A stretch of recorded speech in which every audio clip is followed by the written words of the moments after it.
Good morning, Prof. Selamat pagi, Dr. Yusuf. Apa kabar? Sehat-sehat. Bagaimana Ya. kabarnya? Oh, semuanya sehat. Sehat. Ya, Ya, terima kasih sudah bergabung nih. ya. Looking forward. Okay. We are still waiting for the students. No problem. No worries. No worries. I think I have some students here. One of my UM students is here. I invited my postgraduate students because I don't teach undergraduate, you see. So Oh, okay. a few No problem. this student here, I think you can see Adrian is our master student. So Oh. some of them will be joining because I told them to join. Okay. Is it Adrian is your students? Adrian. Yeah. From, Yeah. Okay. Yeah. Okay. Adrian, Well, maybe you can introduce yourself, Adrian.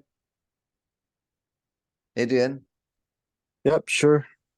Can you hear me, Prof? can hear you, can't see you. Okay, because I'm using my phone. Can Oh. access the video. Hi everyone. My name is Adrian. Postgraduate mixed mode masters. Under the guidance of Prof. Jatswan at University Malaya. okay. Thank you, Adrian. Welcome. Yeah, thank you. Where do you come from? I think your name is very Indonesian. Yeah. Kayak Adrianto ya. Ah. But yeah, no, but Adrian. I'm from KL, born and bred in KL, Malaysia. Oh.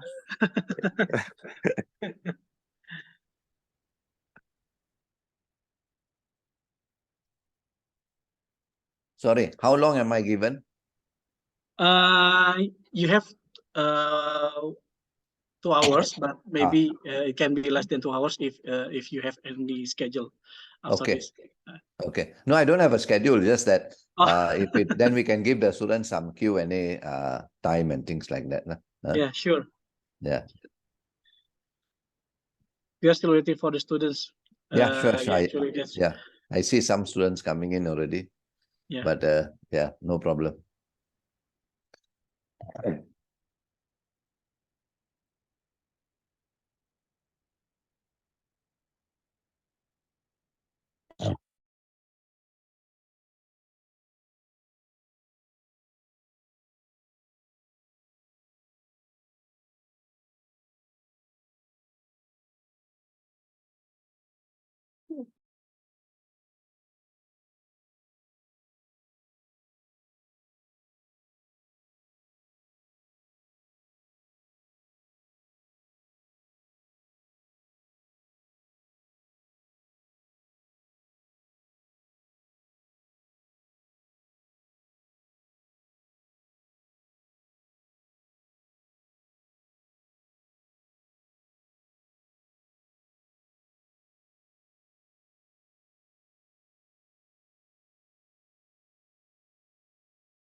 Professor Jatswan?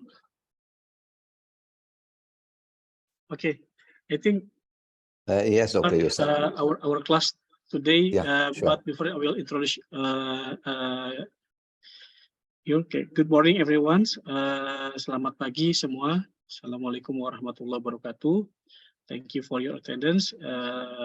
Your sincerely, Professor Jatswan Singh for University Malaya. Thank you for have been coming to this general lecture. And everyone, students from Universitas Pajajaran and also from University Malaya. This very happy day because we can do this general lecture together. And I think this is very important moment for us in Universitas Pajajaran because maybe next time we can do more collaborations between UM and also Universitas Pajajaran. We have begin the general lecture since 2 years ago. I think I almost forget about the moments.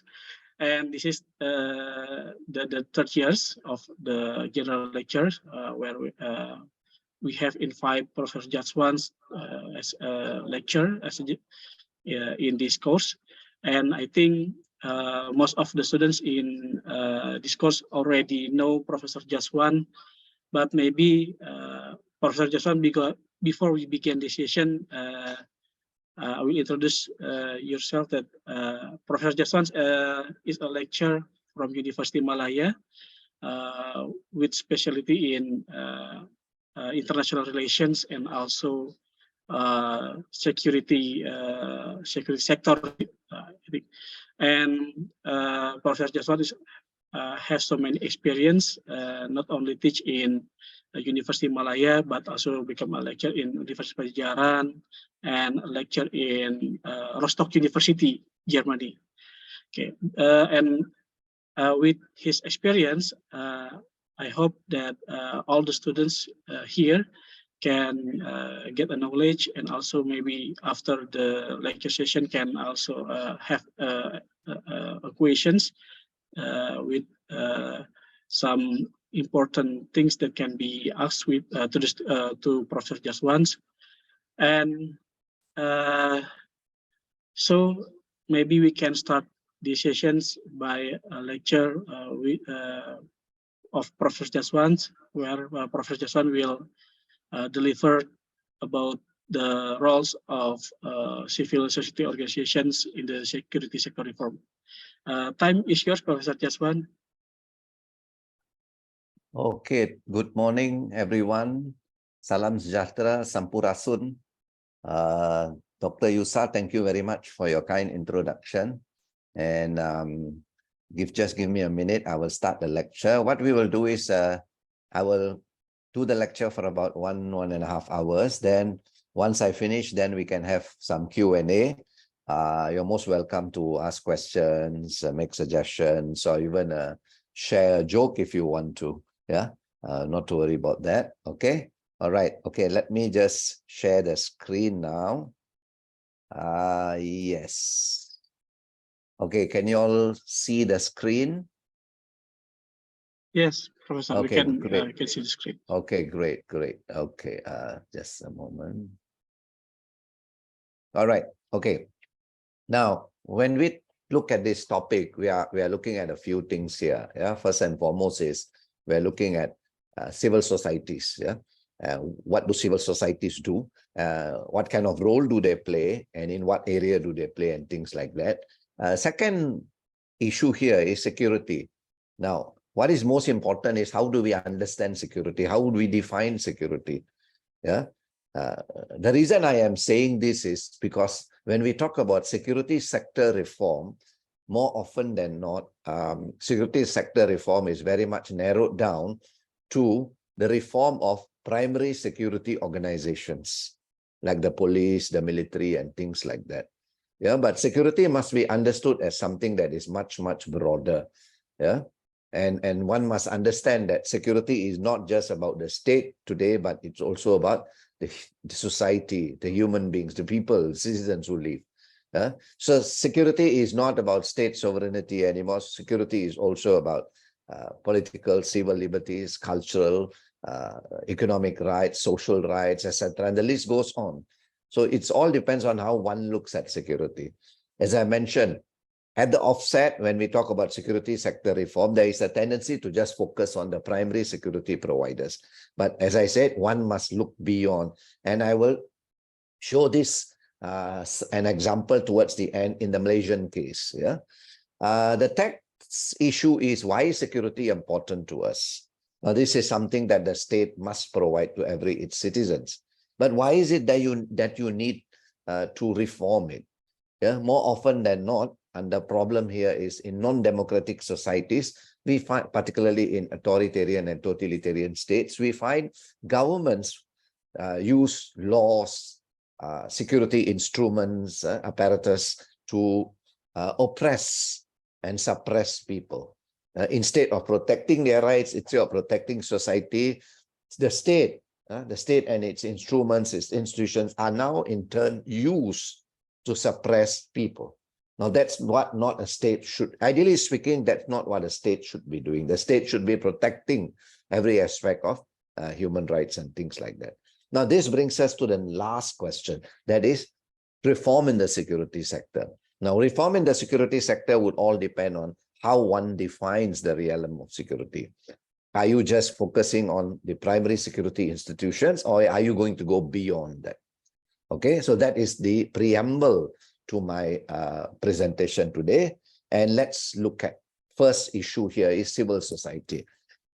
What are civil society organizations? I think the Indonesian students are quite familiar with this, because I find that civil society in the context of Southeast Asia, two countries where you see a very significant and prominent role of civil society organizations is actually Indonesia and the Philippines, not really Malaysia, but of course, perhaps we are catching up. Yeah. Now, what is civil society? Civil society is always considered as the third sector. The first sector here is the state. The second sector is the economic sector or the private sector. The third sector is the civil society sector. This is the space created by organizations between the individual and the government. It is a domain parallel, but not separate from the state. Yeah, one has to understand that civil society is not something that is extremely alien to these two sectors. It is interconnected, because civil society organizations don't just raise issues pertaining to how the state is run, but also how businesses may be run, how the private sector performs its function in an economy or in the national economy and things like that. So what are CSOs? Now, CSOs, basically, we commonly hear the word NGOs. Now, CSOs are not just NGOs. CSOs represent a broad definition of NGOs, community-based organizations, grassroots organizations, religious bodies or faith-based organizations, professional associations, trade unions, women's organizations, and civil society organizations may be organized at the national level right into the village level.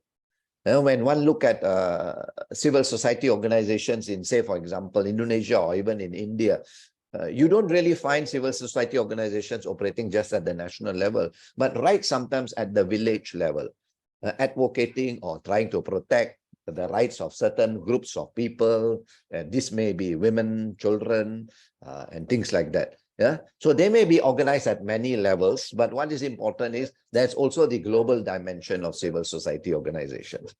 All local civil society organizations are somehow or other connected to this big mainframe of civil society, global civil society. You can't escape that. And they work with each other. They learn from each other. So civil society is not something that we can look at in an isolated form. It is something that is very, very much broader. Now, what are they? They are basically voluntary associations created on the basis of common interests and values. Yeah? They organize collectively within the public sphere. They allow citizens to coordinate and express shared opinions.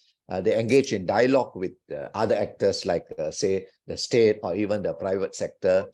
And the whole idea of civil society is basically to create an impact and influence on the development of society, on how the state is run, on how business practices are conducted. Yeah. So as I mentioned, it's not just about bridging the gap between civil society and the state, but even civil society and the second sector, the market, sometimes we call it. Now, basically, the most important thing that we must understand is they are non-governmental. Of course, in some countries, there are also civil society organizations created by governments. We sometimes call them not NGOs, but GONGOs, government non-governmental organizations, where they are actually supported with funds from governments and things like that. And what they do is they dance to the tune of the government. Now, these are not really civil society organizations. Now, what are civil society? Basically, they are non-governmental. They don't represent the state. They are non-profit. Their idea is not to profit, and they are value-driven. They try to advocate, they try to fight, they try to highlight certain values, certain ideas and things like that. Now, what do they focus on? They focus on one major issue, and I've highlighted that in my slides: participative governance. Participative governance is very, very important, because sometimes the people who run the state think they know everything. Not necessarily. There should be a check and balance between those who run the state and society at large. This is where civil society come in. Now, the other thing about civil society is they do not define or implement national policy. The implementation of national policy is left to the state. But they do impact, they do bring about refinement of national policies. And the offset who defines national policies is basically the state, the government officials, the bureaucrats in Texas. But CSOs may contribute, depending on the kind of state that we deal in, may contribute to the development of a policy, to the refinement of a policy, to the expansion of a definition of a policy and things like that. And what do they normally do? One of the strategies that they use is, of course, lobbying. Lobbying is not just one of the strategies. They also sometimes resort to the media, for example, use the media as a tool to express certain issues and things like that. So they may use many tools to advocate or to highlight the issue that they are trying to fight for. Now, what is important is they provide citizen oversight over the government. Not just over the government, but over even business practices, or the conduct of the market, for example. They monitor public services, and this also includes the provision of justice and security. So here, one has to look at security within the context of justice. Security may be provided unjustly. This is why I mentioned one has to now go beyond the primary security providers. Now, one cannot just say, look, reform must be focused on this, but now security is something larger. Security is an obligation of the state, and it doesn't stop with primary security providers. But the whole idea of security reform actually goes back to the idea of how countries transited from authoritarian rule to democratic rule. Indonesia is a classical example, so is Philippines, and also many other states, Eastern European states. The issue of security sector reform was very something that was very much debated in many Eastern European countries. Why? Because most of these Eastern European countries during the Cold War were totalitarian states. They were highly militarized states.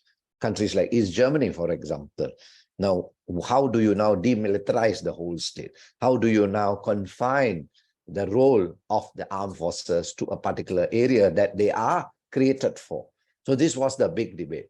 And of course, the other issue that prompted this whole idea of reform, so there are a number of issues. One is the end of the Cold War. The end of the Cold War created this issue of how do you reform the security sector? Particularly, how do you now ensure a smooth transition from totalitarianism to democratic rule?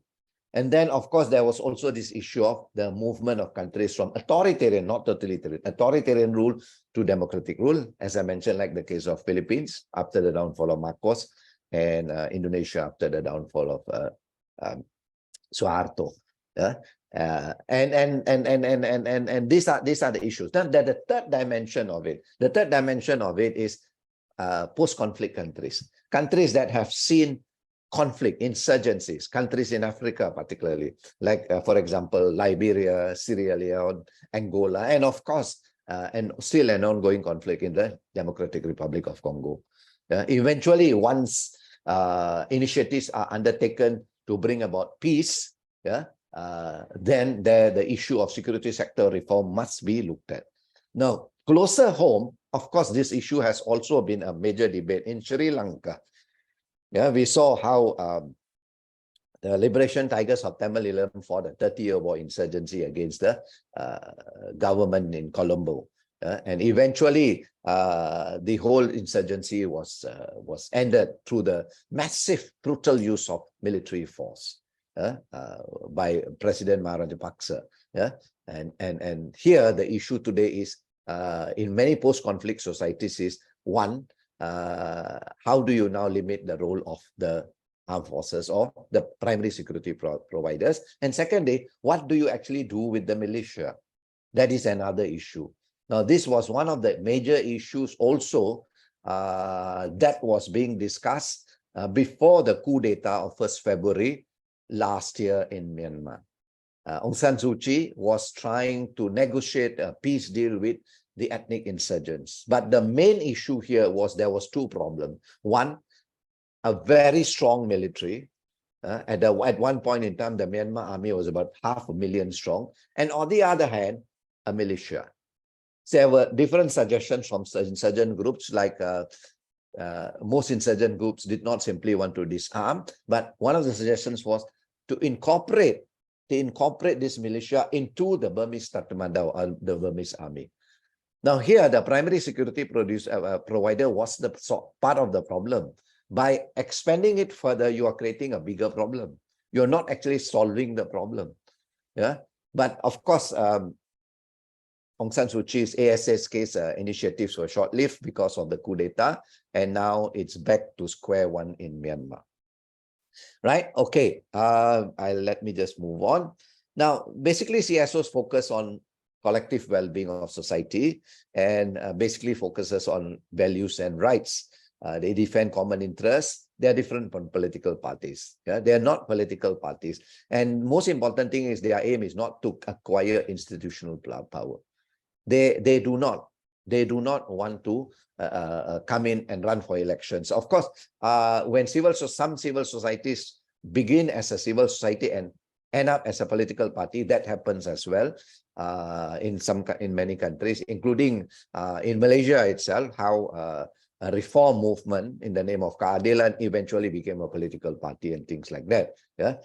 So it's not that all civil societies do not transit to that, but they are also. But it's best that the role of civil societies be left just out of politics, because they can provide better oversight by not getting involved in politics. The whole idea is to influence it.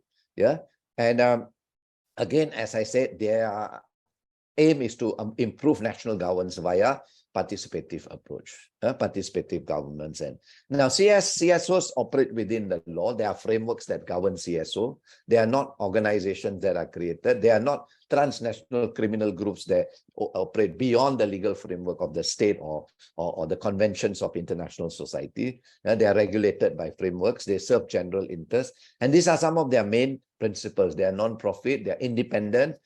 They uphold integrity. They are representatives of something. They are accountable. They are transparent. They promote internal and international governance.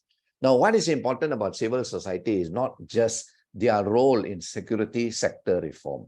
Of course, the focus of today's lecture is security sector reform. But generally, civil society play a very important role. And this has been proven in many countries in consolidating democracies. Okay, if we are going to consolidate democracies and allow for a smooth transition from authoritarian or totalitarian to democracy, civil society organizations must be allowed to play an effective role. Otherwise, then you wouldn't really have true democracies in the making. Again, Malaysia comes to my mind, not now, but about 10-15 years ago. Malaysia has always been considered so-called democracy. But of course, some political scientists call it semi-democracy, demi-democracy, because again, whilst there are many indicators of what a democratic country is all about. It's not just about going to elections 5 years once. Yeah, it's more than that. It's to create effective, just institutions and things like that. The only thing that we in Malaysia had was we used to go for elections 5 years once, on the one hand, which very much tells the world, we are democratic. But on the other hand, we had a whole set of draconian laws that were used by the government in power to oppress and suppress many aspects of rights. So here, there was simply an absent society organizations. There were 1 or 2 brave organizations that were created that were willing to challenge the government to ensure that abuses do not occur, but more often than not, they were also subjected to these draconian laws. So the transition in Malaysia, although it is slowly happening, it is slow. Why? Because some draconian laws are still there. Like, for example, we do not practice true media freedom. A number of draconian laws are there. And what has complicated the whole issue of the role of civil society is also another incident that rocked and shocked the world, 9/11. 9/11 is one incident that has allowed governments to bring back draconian laws, particularly in the name of going after terror groups. And this has brought about arbitrary detention without trial and things like that. Suspicion, even in the United States itself and in many Western governments itself. So this has come at the cost of political, civil liberties of the people. Yeah. So here is where civil societies, when they are empowered, they can actually play a role in checking the government. So this is what civil society. So always remember, civil societies not only play a crucial role in security sector reform, but in generally consolidating democracies. Without strong civil society, democracies will not consolidate. Studies have shown, examples have shown. Okay, so this is what basically civil societies are all about. You have got the state, the market, and civil society organizations, a whole host of organizations. Yeah? Some of you all, after you graduate, you may decide to join certain groups like NGOs or grassroots organizations because you feel that every effort you take can make the world a better world. Yeah. All right. Now, next is we look at security sector holders. Now, there are many security sector holders here. We always focus on the primary security institutions. Now, of course, the primary security institutions are basically the armed forces, the police, the gendarmerie, the paramilitary forces, intelligence services. Now, this is very, very important. Yeah? The intelligence services might not just use force against people, but intelligence services might use a lot of concocted information to oppress and suppress people. Like, for example, when we look at the role of played by the Inter-Services Intelligence of Pakistan, for example. The Inter-Services Intelligence of Pakistan was created as a security agency for external intelligence. But instead, governments use it to go after opponents, political opponents. Now, that is wrong. So this is what I say. When we talk about the security sector, we have to move very much beyond the primary security providers. And then, of course, you have the other sectors and things like that. So here, the focus is always on primary security institutions.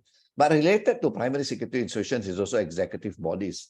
People who so-called eventually would govern this primary security bodies. Yeah. And of course, this happens. It depends whether it's an authoritarian state or in a democratic. Generally, in a democratic societies, you have the head of state and head of government, and then you have got national consultative bodies like the National Security Council and things like that. Ministries responsible. Ideally speaking, there should be ministries responsible for the different primary security institutions. And more often than not, you find that, of course, the armed forces would always be placed under the Ministry of Defense, but the other primary security institutions may come under different ministries like Home Ministry or Ministry of Homeland Security, if there's one in the country, and things like that. And then, of course, the Finance Ministry. The Finance Ministry is also very, very important because the issue for the primary security institutions, the Finance Ministry is the one that is responsible to make the decisions between guns and bread or guns and butter. which is where do you want to put your money? How important is it to increase national expenditure on, say, defense at the expense of development? Yeah. Then, of course, you have got the legislative bodies, the parliament, as well as all the standing committees, yeah? Different types of committees for human rights, budget, and things like that. Special committees that may be set up special inquiry committees that may be set up to investigate particular issues and things like that, and anything that may be created by the legislative body to provide an oversight over this whole idea of the security sector. Then you also have independent oversight bodies like the audit commissions in each country, the National Human Rights Commission. Now, this is the sticky part.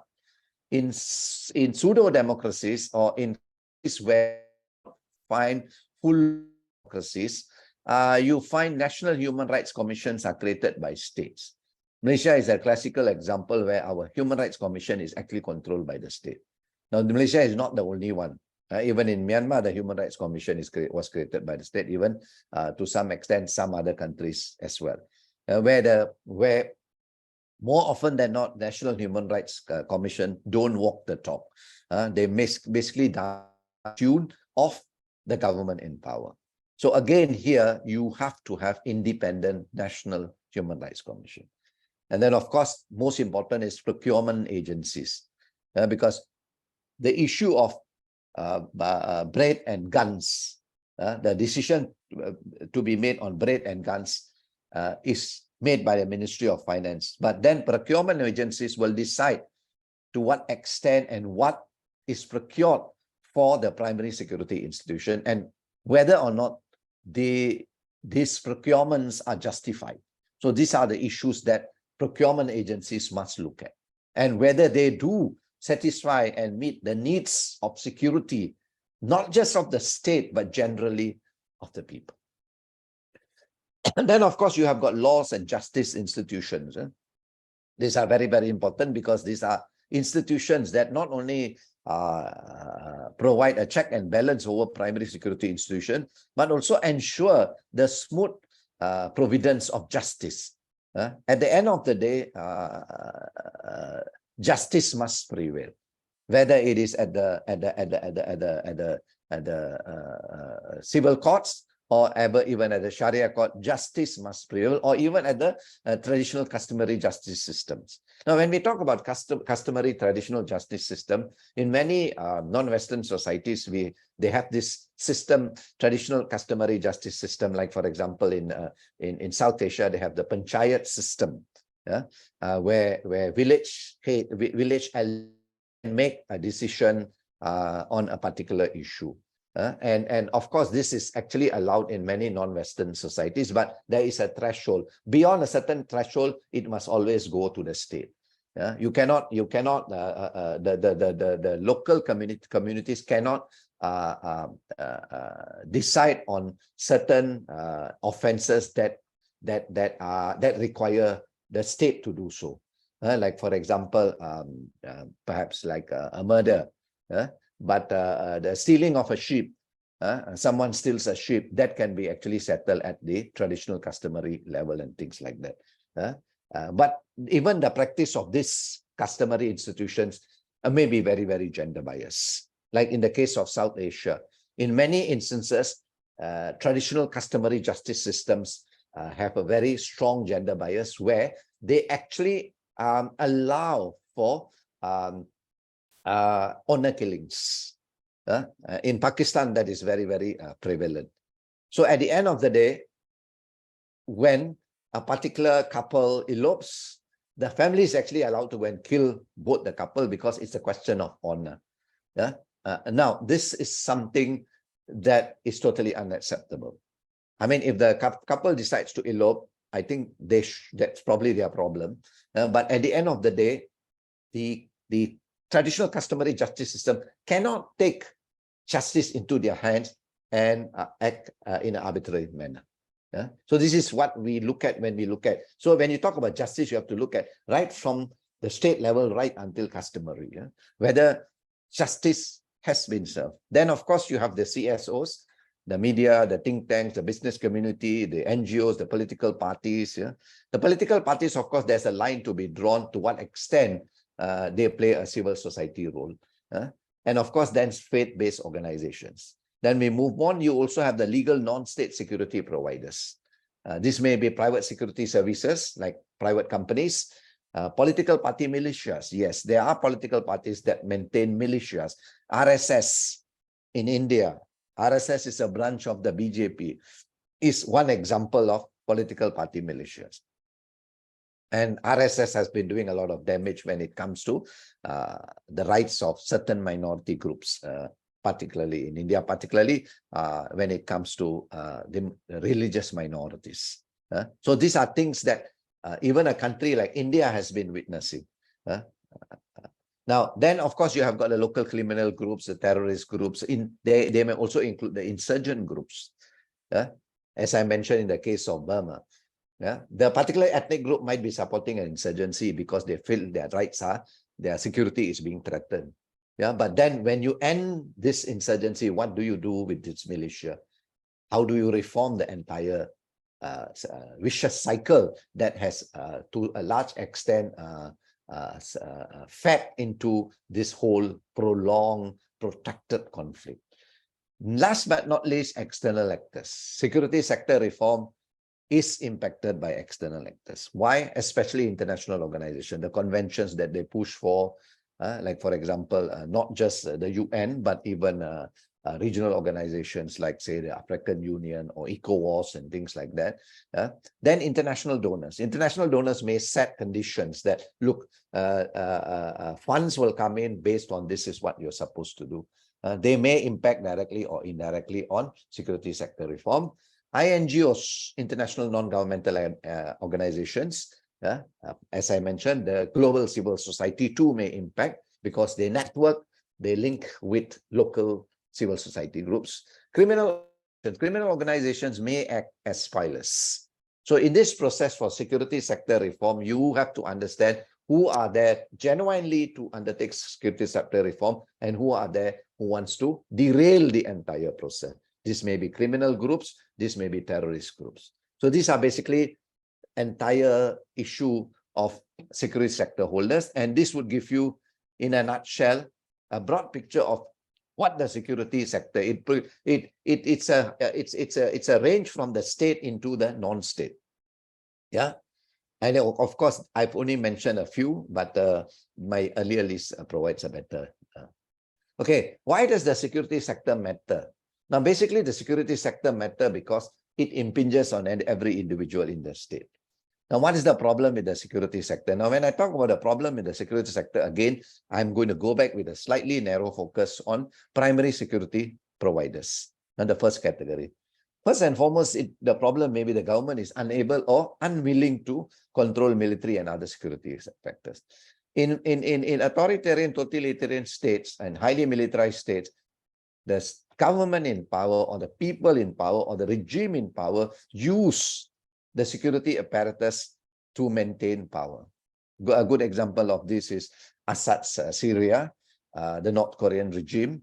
Many examples you can actually look at, even Saddam's Iraq and things like that. And not to mention Iran. Iran is a very good example of how the security apparatus often used to suppress and oppress rights of people and things like that. So here the government might be unable because it cannot control. Myanmar was a good example where the government was unable to control because the military or the security apparatus was too strong, too overpowering and things like that. At one point in time, the Indonesians too had the same problem, so did the Philippines. Pakistan still has the problem until today, where the military or the security apparatus at large, but generally the military is so powerful that even civilian politicians sometimes kowtow to the military. And this is one of the reasons why we have seen intermittent military coup d'etats. And all these military coup d'etats has simply derailed the move towards consolidation of democracy. In a country like Pakistan is a classical example where democracy it simply cannot consolidate. Why? Because you have intermittent military coups. Why the military remains one of the most powerful institutions in the country. Second is government unable or unwilling to manage military expenditures. Again, it all depends on unwilling here, maybe because government officials are corrupted. Procurement policies benefit government officials. And this creates a very dysfunctional security sector. The other is pressure from the military, that expenditure must be very, very high for us, or either we'll stage a coup d'etat and things like that. Again, Pakistan is a classical example where the military exerts a very strong influence on the civilian government. 3, government enacts repressive internal security measures for narrow political gains. I think I've given plenty of examples. This takes the form of draconian laws. Now, this too needs to be reformed because, again, it impinges on the security and liberty, not just security and liberty of every individual. Second, last but not least, is defense strategy based on unreal or inflated estimates. Again, as I'm very familiar with Pakistan because I've also written some articles on Pakistan, but Pakistan is a very, very interesting case study because military expenditures are very, very high. And the Pakistan military has cleverly constructed India as a national enemy, so much so that this is an official narrative either by the military or either by the civilian government that India is the enemy. Okay, and this creates high military expenditure because at the end of the day, it brings about inflated budgets of the military. Now, bottom line, if you talk to a lot of Indian policymakers, frankly speaking, they don't really want to bother about Pakistan as long as Pakistan doesn't disturb them. You see my point or not? As long as Pakistan can mind its own business, India wants to continue because India too, again, maintains inflated military budgets. Like, for example, maintaining a battalion at one of the highest altitude in the world is one of the most expensive battalions in the world. This money can better be spent to build schools, hospitals, rather than putting one battalion there and defending a glacier. Why? Because it's disputed between Pakistan, India, and China. So this is a very good example of how sometimes for one state it may be real, but for the other state it is a constructed security threat. Now, what are the consequences? Of course, there are many consequences. Coup d'etats may occur. Democracy may be derailed. They might create unaccountable government. So accountability may never take root. And they may see human rights abuses. They may see large wastage of public funds. Now, very good example of large wastage of public funds is, again, Indonesia to experience it during the Suharto era, where the military as powerful institutions were given certain privileges. And even in Pakistan and in Myanmar, when you compare what the military personnel get and what the men on the street gets are two different things. For example, military hospitals are better equipped compared to the hospitals for the population. So are schools. So this is a clear example of where money is not just wasted, but it's not spent in a fair manner, because at the end of the day, every citizen counts, not just the military. As much as the military personnel and family is important, so are people on the streets. So why the special privileges and things like that? Yeah. Now, the other thing is, of course, procurement policies. Procurement policies are something that bring about massive blatant corruption in many parts of the world. And this is one of the reasons why there is a call for security sector governance, not just reform, but better governance of the security sector. Why? Because procurement policies are sapping away financial resources of the state. And in many countries, including Malaysia, we have the same problem and things like that. So I've covered most of that. The other last thing is high expenditure on military may not be reflected on the ability of the military to deal with wider threats. Now, as I mentioned, security needs to be looked at in a wider form today. The whole of notion of security has moved from something that was state-centric to very much human-centric. Are primary security institutions trained to address these issues?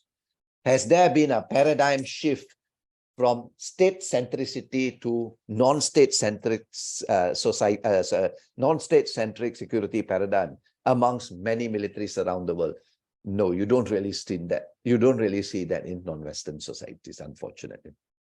Now, security sector reform basically is a national process. It's undertaken by not just the government, but obviously with strong presence and input from civil society organizations. The whole idea is to guarantee that defense, security, and justice institutions. So when we talk about security, we're also not just talking about merely the police. We're also talking about enforcement agencies. Is enforcement on the ground fair to the people? Are justice interpreting the law in the right way? This is where generally the whole spectrum of security, like in the case of Indonesia, right? In the case of Indonesia, the whole idea of SSR would be to ensure that the military literally returns to the barrack, stays away from political life, knows its role. And of course, that's the same thing people want in Myanmar probably, and in Pakistan and things like that. In Malaysia, we don't have a problem with the military really, but we have we have some problems with the military, but we also have problems in many other levels, like when it comes to how justice institutions interpret laws and things like that. Now that impinges on the security and rights of people, on the individual. Yeah. Okay, so as I said, you can either look at it in a very narrow sense or in a very broader sense. So the aim is to guarantee that defense, security, and justice provide effective and efficient and accessible public services and response to justice and security needs of the individual, and that they operate according to the principle of good governance, respect for human rights, and rule of law. They are accountable to civilian authorities and citizens through oversights. There must be oversights. There must be commissions, mechanism to monitor these institutions. When the institutions go wrong, this is the whole idea of check and balance. Are there check and balance? What checks and what balances this? Primary security institutions, justice institutions, and things like that. The goal here, of course, is to establish good security governance, both internal and external control and oversight mechanism. So when we talk about just the primary security institutions, we are not talking just about good control. External control may be a strong mechanism to check and balance, say, the police force by the executive or by the legislative or by any other oversight body or CSOs. But there also should be good internal control. The man who runs the army or the entire disciplinary board must draw the lines for armed forces, the police, the gendarmerie, and things like that, that look, this is what you can do and this is what you can't do. You cannot cross the line. These are things that need to be made very clear, because more often than not, you see, primary security institutions are institutions that are legally allowed to use force. That's the problem. Why? Because sometimes they use excessive force. Okay? And this again impinges on the rights of people.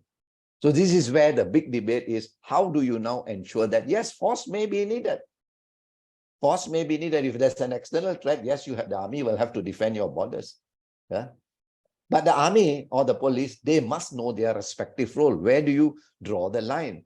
Where do you, of course, most armies have tribunals, militaries are run by their own systems and things like that. That's the problem again.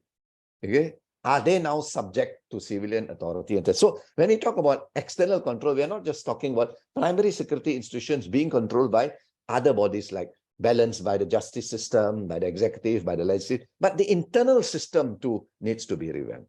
Yeah? There should be a reform to ensure that their responsibility, their role, the do's and don'ts are clearly defined, and that this do not contradict with the Constitution. They are in line with the rights of the people who they are supposed to protect. So this is what I mean. When I say internal and external, I don't mean your security institutions are controlled externally from outside. That's not the issue. Because you might think that, my military is actually controlled by the United States. No.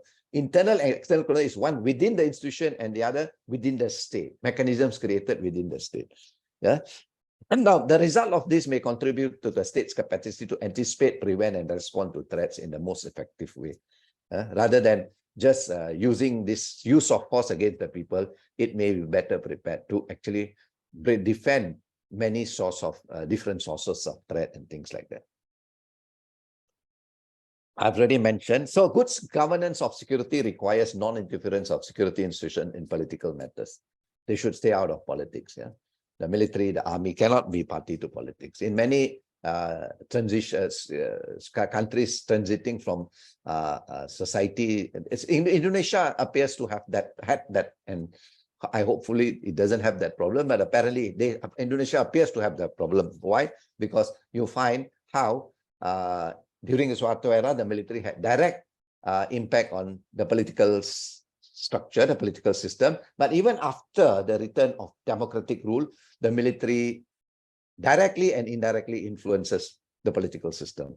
A good example of this is when the emperor decides to change his clothes, or the generals now drop everything and join politics and things like that. There should be a clear line. Of course, I'm not trying to suggest that military personnel should not run for political office, because if I say that, then I think there is a bit of contradiction, because remember that in the United States, Dwight Eisenhower was a former general who ran for office. He was a former general who ran for office. But then, again, if there are mechanisms to ensure a clear, crystal role of the military out of political life, then it makes it easier for the former general to run his new office as a political office. But again, mechanisms must be there. In Britain, more often than not, former military personnel do not go into politics. They retire. When they retire, they retire. That's it. Full stop. In a way, that is something good. Why? Because here is where you really uphold military professionalism. You were trained to do something, and that's what you did for your 30, 40 years of your life, and then you retire, and you retire for good. Similarly, politicians also must know their limits and things like that. So political matters are very, very important. Why? Because in many states, as I mentioned, militaries launch coup d'etats and just use up power. Our neighbor Myanmar is a classical example. Thailand is another good example, where you have this constant movement between civil, military, civil, military, civil, military. So much so, again, Thailand has never seen the consolidation of democracy. And this is one of the major problems in Thailand. How they not been able to flourish because the military is just too powerful. Civilians have simply failed. But the problem is also sometimes with the civilian authorities. Sometimes the civilian authorities, when they are in power, but they do not have a majority government, a two-thirds majority, they too rely on the military. So the problem is politicians also play politics. And sometimes they invite certain degree of military influence just to remain in power. There are clear examples in Pakistan, there are clear examples in Thailand, where the military, when the civilian politicians have actually, even Myanmar, in 1958, Prime Minister UNU actually invited the military to hold on to power whilst he called for an election. Once the military saw what power was, they had decided to seize power for good. So you see, in a way, troubles also starts not just with the military, trouble also can start with the politicians themselves. So this is where you need to clearly demarcate the line. The other, of course, is submission of security institutions to legitimate civilian authorities and determination of security policy by civilian authorities. Security policy must be determined by civilian authorities with the input of the military as well. Like, for example, when a country comes up with a defense white paper, who creates it? Military? No, it should be the civilian. I take this liberty to explain our Malaysian's first defense white paper, 2019. We saw an input from huge spectrum of stakeholders. The academia, the bureaucrats, the military, the retired military, the politicians, the business group, and the health sector. We saw many representatives coming together to create this holistic view or comprehensive view of security for Malaysia. Now, this is one of the good things, because security is not something that is just should be left just to the primary security institutions and things like that, right? Now, in many Western states, that's how white papers come up. But what is important is when it comes to implementation, again, there should be some supervised implementation. You can, simple as this. When it comes to fighting the battle, you leave it to the generals. They know how to fight the battles. But when it comes to fighting the war, now the war is the larger thing, you have to have the input of the civilians and the generals. You have to have brainstorming of both. So if you want to win the war against Germany, you don't really just need Monty, the generals and all that, but you also need input from the parliament, from Winston Churchill himself, saying, how do we fight the war?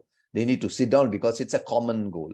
But on the ground, the battle, you leave it to the military. They know best. So this is where lines must be demarcated. And this is clearly done in many Western democracies. Okay, security sector reforms. Now, security, as I said, basically means the absence of threats. And threats may take different forms. So this is where one has to look at security in a very, very broader sense. And the other thing is one has to also understand the changing nature of security, the movement from state-centric to human-centric paradigm and things like that, something which is very, very inclusive. Today is not state security we are talking about. Today it's talking about many levels. And this is something that sometimes we don't address and things like that. Human security. Today we talk about human security. Human security is a concept that requires multifaceted, multi-pronged responses. You cannot address human security problems with a top-down model. You have to have a bottom-up model. And this is where civil societies can play a very important role. Similarly, when we talk about peace in post-conflict societies, peace-building activities require not a top-down. Evidence have shown top-down approaches never creates lasting peace. Why?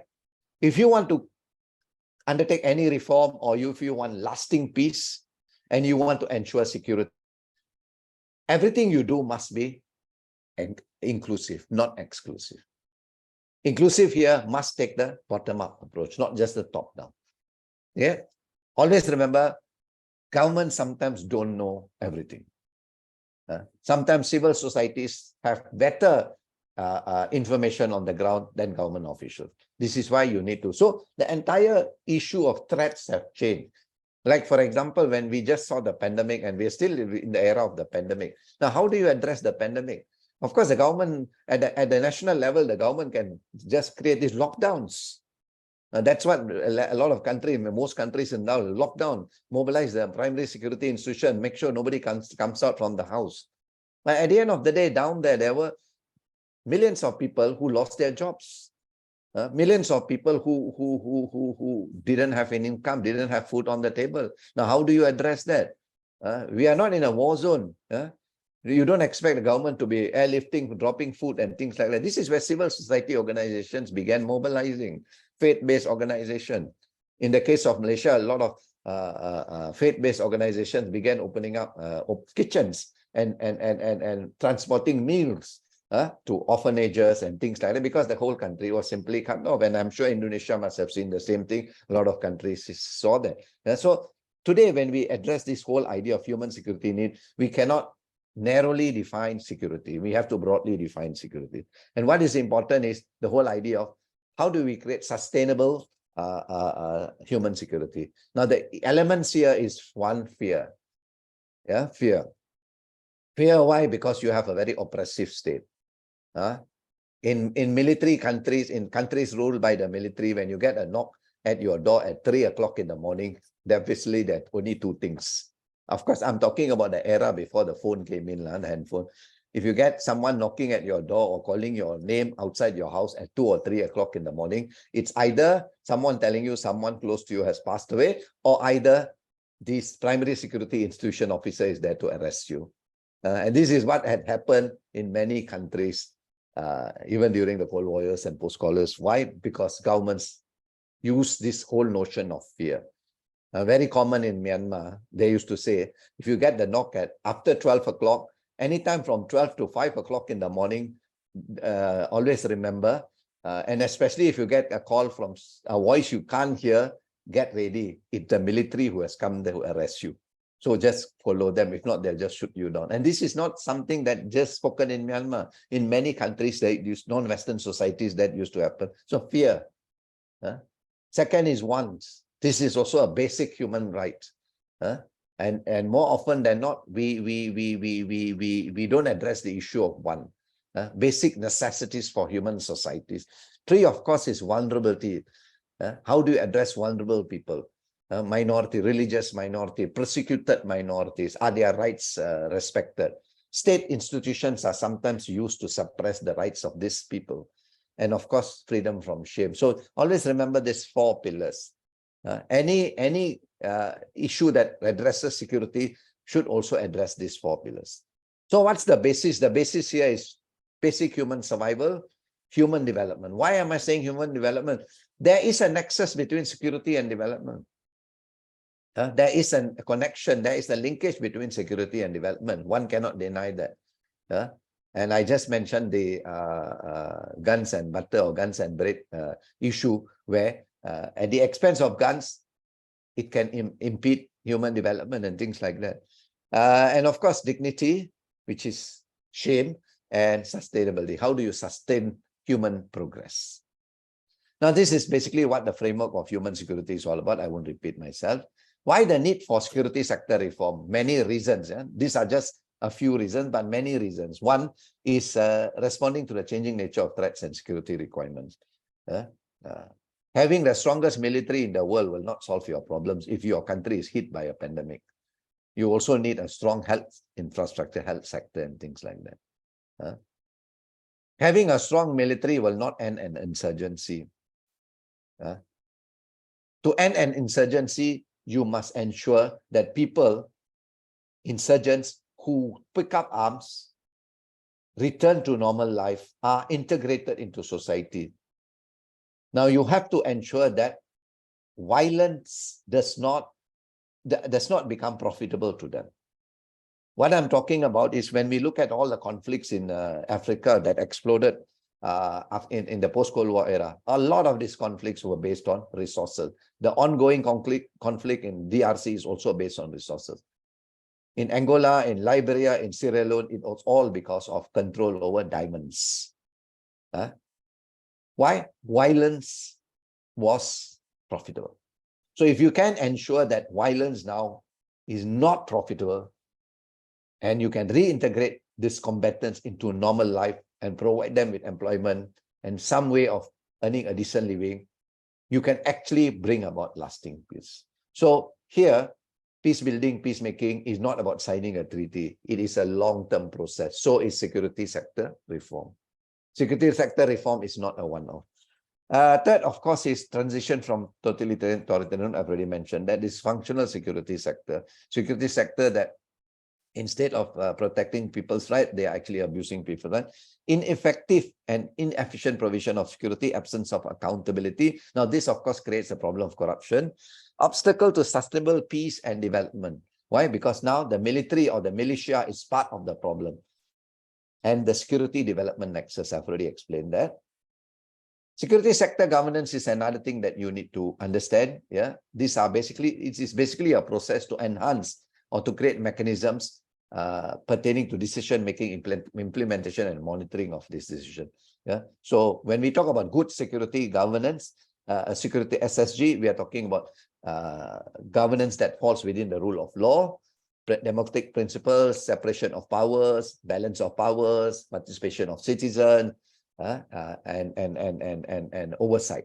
So these are some of the issues. So good governance here would mean rule of law, based on democratic principles, separation and balance of powers, participation, that means it's inclusive, not exclusive, and of course, oversight. Oversight may be by legislative bodies, it may be by independent bodies. So good SSG, good security sector governments basically must fulfill some of these criteria. One is civilian control. There should be civilian control over the primary security apparatus.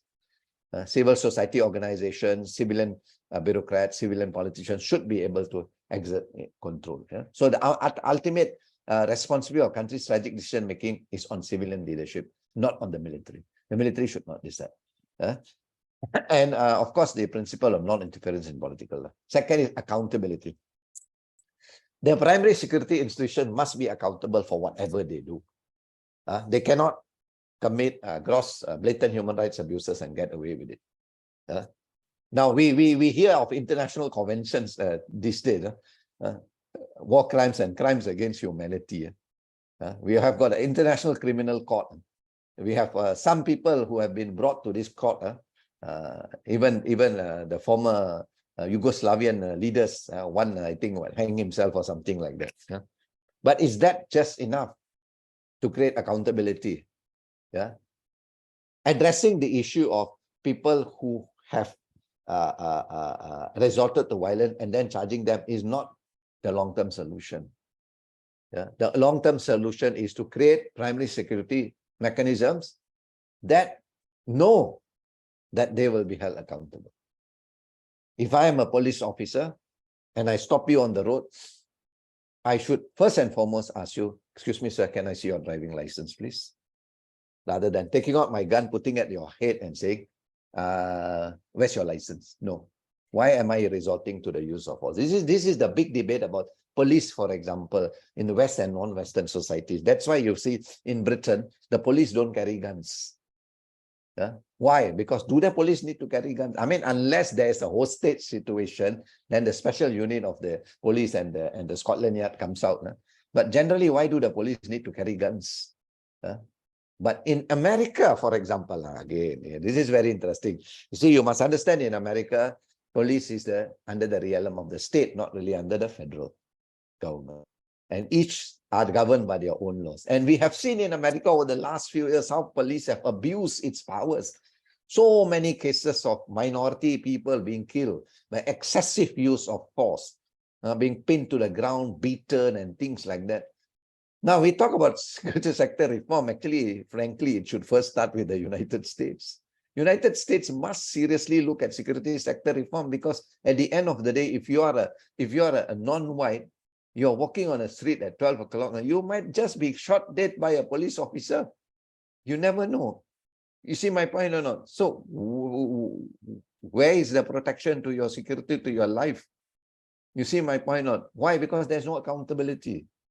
And when there's no account, the entire police force is not representative of religious minorities. And even if they are religious minorities, play along with the majority. This is the problem. We saw this problem in Northern Ireland as well. I'll explain that shortly.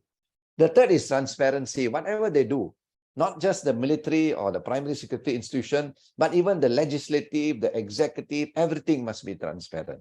Procurement policies must be transparent. Defense white papers must be debated in parliament. Everything must be transparent, because here we want to know if these security providers are acting within the parameters of the legal framework of law. And of course, last but not least, the rule of law. Everything done must be based on the rule of law.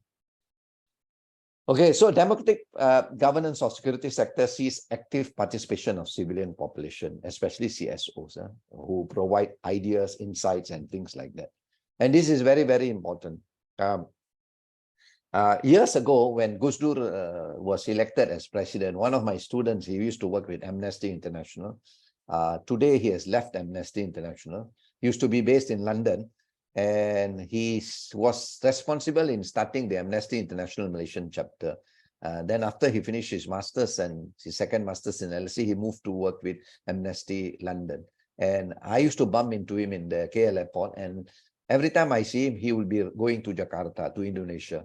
What were they doing? They were actually providing human rights training to different primary security institutions, to tell them, look, these are the international conventions. This is what your law says. Whatever you do, you have to act within. Why? Accountability. So this is what civil societies can also do. And a lot of them do that. Okay, this is what weak SSG is. This is what good SSG is all about. So good SSG is accountable, transparent, based on rule of law, inclusive, sensitive to different needs, effective and efficient. And weak, of course, I've already explained that. Contribution of CSOs in SL. What can CSOs do? One is CSOs can consolidate that so that security sector, primary security sector providers act within what is known as international instruments. As I said, there are laws that govern war crimes and crimes against humanity. There are human rights conventions. Of course, most of it are non-binding. Yes, you may say that. But any local police force, any primary security unit must act within the convention of this. So this is where CSOs can actually ensure by training these people and saying that, look, these are the international requirements, these are your local requirements. So both have to jive in and you have to meet this normative requirement. That's one. Second thing is political requirements. Engaging CSOs provides greater legitimacy to primary security providers. It is very, very important because the primary security providers must be trusted. You must not be suspicious of your primary security providers. You must not look at them and say, I don't like the police, I hate the police. It's just like in the UK, why are the police called bobbies? Bobbies is not a very good term. It's a very derogatory term. And why are they called that? Because at one point in time, even the UK police, particularly the London Metropolitan Police, used to use excessive force against minority groups, particularly because a lot of minority areas used to see high crime rates. You see, these guys migrated and they couldn't get jobs. So what they did, they resorted to crimes. And the police that was predominantly white started using excessive force against these people. And of course, this saw the outbreak of riots between people in these areas. And we saw that about 10 years ago when Blair was Prime Minister. Now, the underlying issue, going back to human security and the underlying issue, you can have the best police force, the most accountable, respected, and things like that. But the underlying issue is vulnerable people. You're not addressing it. These people resort to crime because they do not have sufficient opportunities. You have to address this. So again, look at security in a holistic manner. Strategic requirements. Strategic requirements is national ownership of the process. When we talk about national ownership of the process, any issue of security sector reform must ensure that it is not just undertaken by the executive and legislative or just by the primary security institution, but also involve a broad-based array of stakeholders. A lot of stakeholders must come in. Why? Because security concerns everyone, not just the primary, because they are the providers. But security concerns everyone, including them and their families. So you must understand, what I'm trying to say here is, very interestingly, a few years ago, an army school was bombed by one of the terrorist groups in Pakistan. These guys came in with suicide vests and just blew up. And a high number of kids died. And this was an army military school. Now, this is a clear indication of where the armed forces of Pakistan have failed to engage people outside there. Of course, one is the terrorist groups. Two is, by and large, why do people become terrorists? You have to actually address the root causes of it, not just go to the area and just kill 10 people and come back. Well, I've already killed 10. Tomorrow I'm going to do another 10. It will be 20. You have to go down to the root cause. Why do people send their kids to become terrorists? What is the process of that is occurring and things like that? So these are things that you need to look at. Then, of course, you have the operational requirements. The operational requirements is basically to improve relations between the people at large and the security institutions or instruments. Now, the other is, of course, they can reduce security threats by improving prevention work, as I mentioned. The bottom-up approach.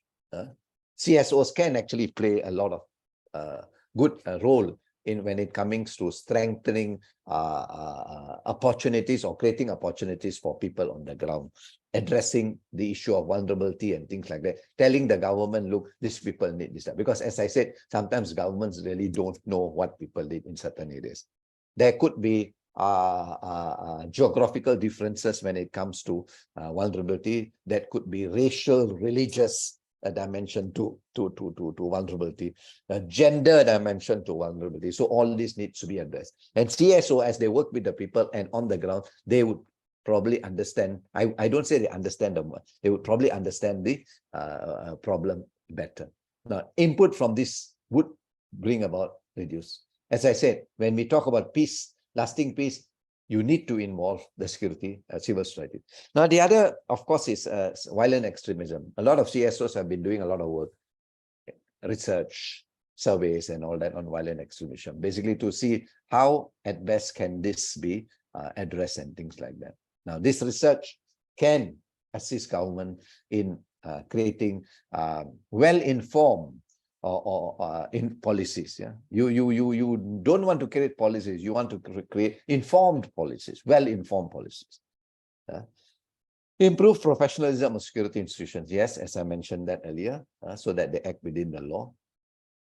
Strengthen effectiveness of security and justice services. So it's not just about security; it's also about justice. More often than not, you strengthen one, but you don't strengthen the other. Then the problem still persists there. Improve credibility and legitimacy. This is very, very important. As I said, you need to engage the primary security providers. You need to engage the justice institutions. You need to tell them, look, do people have faith in law? That's the first thing. Because we talk about SSR, we talk about the rule of law. First issue, do people have faith in law? Or do they think that I have to take law into my own hands? Why? Because justice will not be served to me. So I take law. Now that is something that one has to look at seriously. Why? Because there is an erosion of confidence between the people at large and the providers of security. So constant interaction, constant dialogue is very, very important. Yeah. Oversight.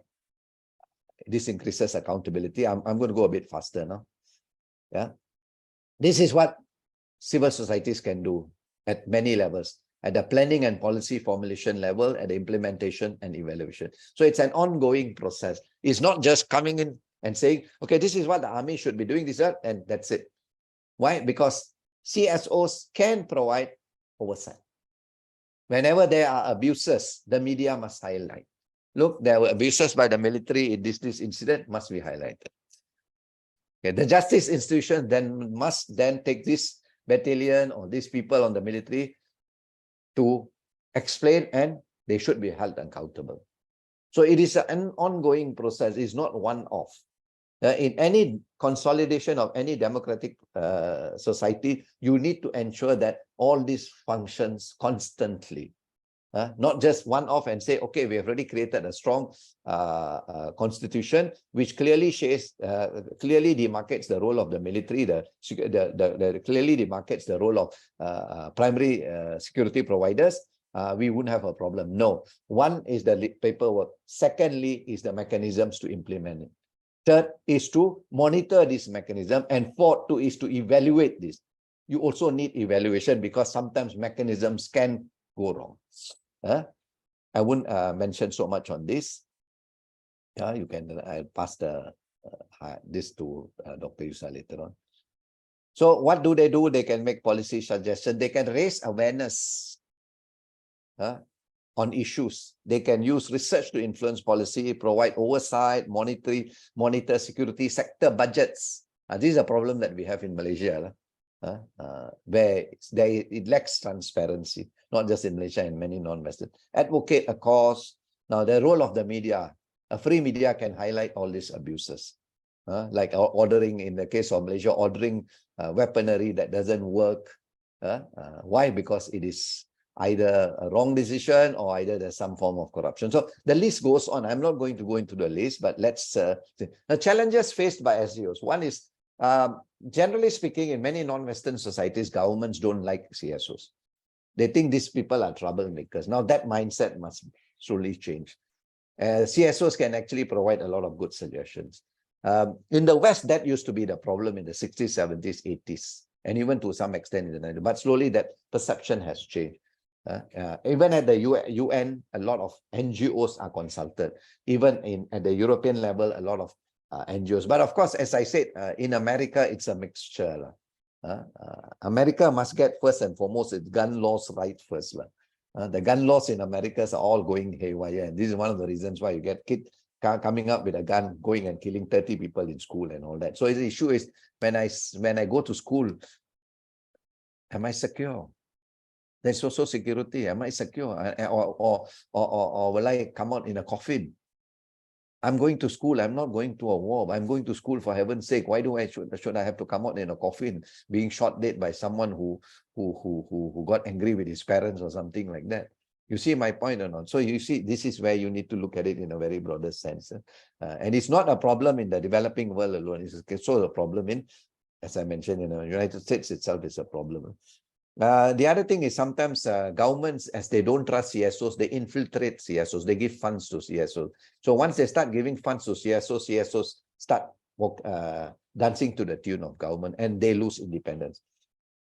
The other is disregarding suggestions. There is engagement. Now, even in this ASEAN community platform, under the social cultural sector, ASEAN is supposed to be now taking a bottom-up approach, but that is unfortunately not happening. And one of the major problems is it's not even happening at the national levels in many countries, because there are different political systems in Southeast Asia, from military rule to an absolute monarchy to a communist state in transition. So what role do civil societies play? So again, ASEAN's idea of this bottom-up approach, engaging civil societies, to create a better region and things like that, I think it needs to be put into practice. It's an uphill task. I mean, I'm always very skeptical about it. Why? Because I think you need to always start at the national level and things like that. Decisions are still very much top-down. Government SSR more focused on defense military sector reform, not holistic. So always on this, the government in power just wants to keep the military in the barracks, but don't see the larger picture at times. And sometimes they end up empowering institutions that they cannot control, and this impinges on the rights and security of individuals. Then the other, of course, is lack of political will. Pakistan is a very clear example of lack of political will. Don't rock the boat. Why? Because the military will seize power. The minute you question the military, next thing one general is going to seize power tomorrow morning, catch all the politicians and throw them into prison.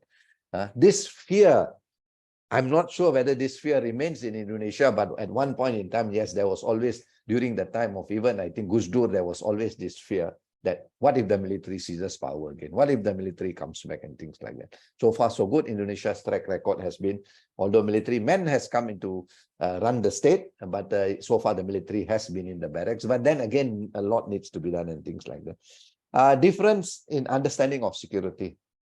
The security providers have a different understanding of security compared to what the CSOs would expect. Yeah.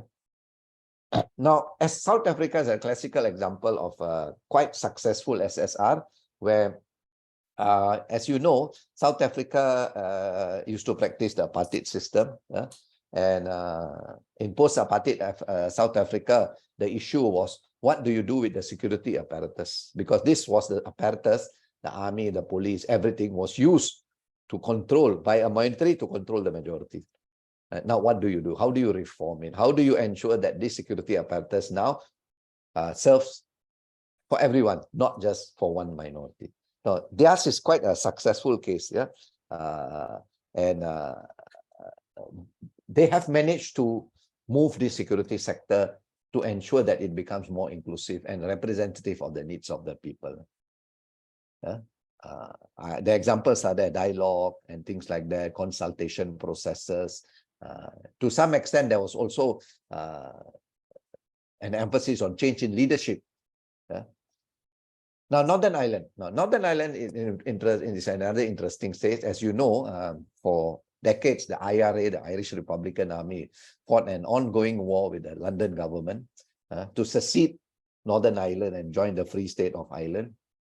But of course, that has never happened. And of course, some 10, 15 years ago, IRA gave up its arms. One of the reasons is also because this long-drawn insurgency did not produce a result, but more casualty. Now, what's the problem in Northern Ireland? The problem in Northern Ireland is basically multifaceted. One is the conflict between the Protestant and the Catholics. The Protestant and the Catholics. Second is the problem between the London government and Belfast.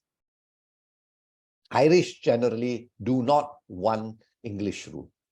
They want to secede. So it's a multifaceted problem. And compounded with it is that different faith domains, the Protestant and things like that. Now, the police force, the problem was the police force, not really the army. The police force was given quite a blank check when it comes to controlling the situation. The Royal Ulster Police Force was made up mainly of this recruits from this Ulster region, which is Protestant, right? And this was a police force that used to sort of so-called keep law and order in Northern Ireland. Now, the very basis that they were from the Ulster region was the reason why generally the Catholic Irish did not trust them. And then, of course, they were also given the right to use excessive force and things like that. So after the peace treaty was signed between the IRA and the London government, one of the major areas was to reform the entire police force. There is no need to bring in an army. It's not a civil war that is going on.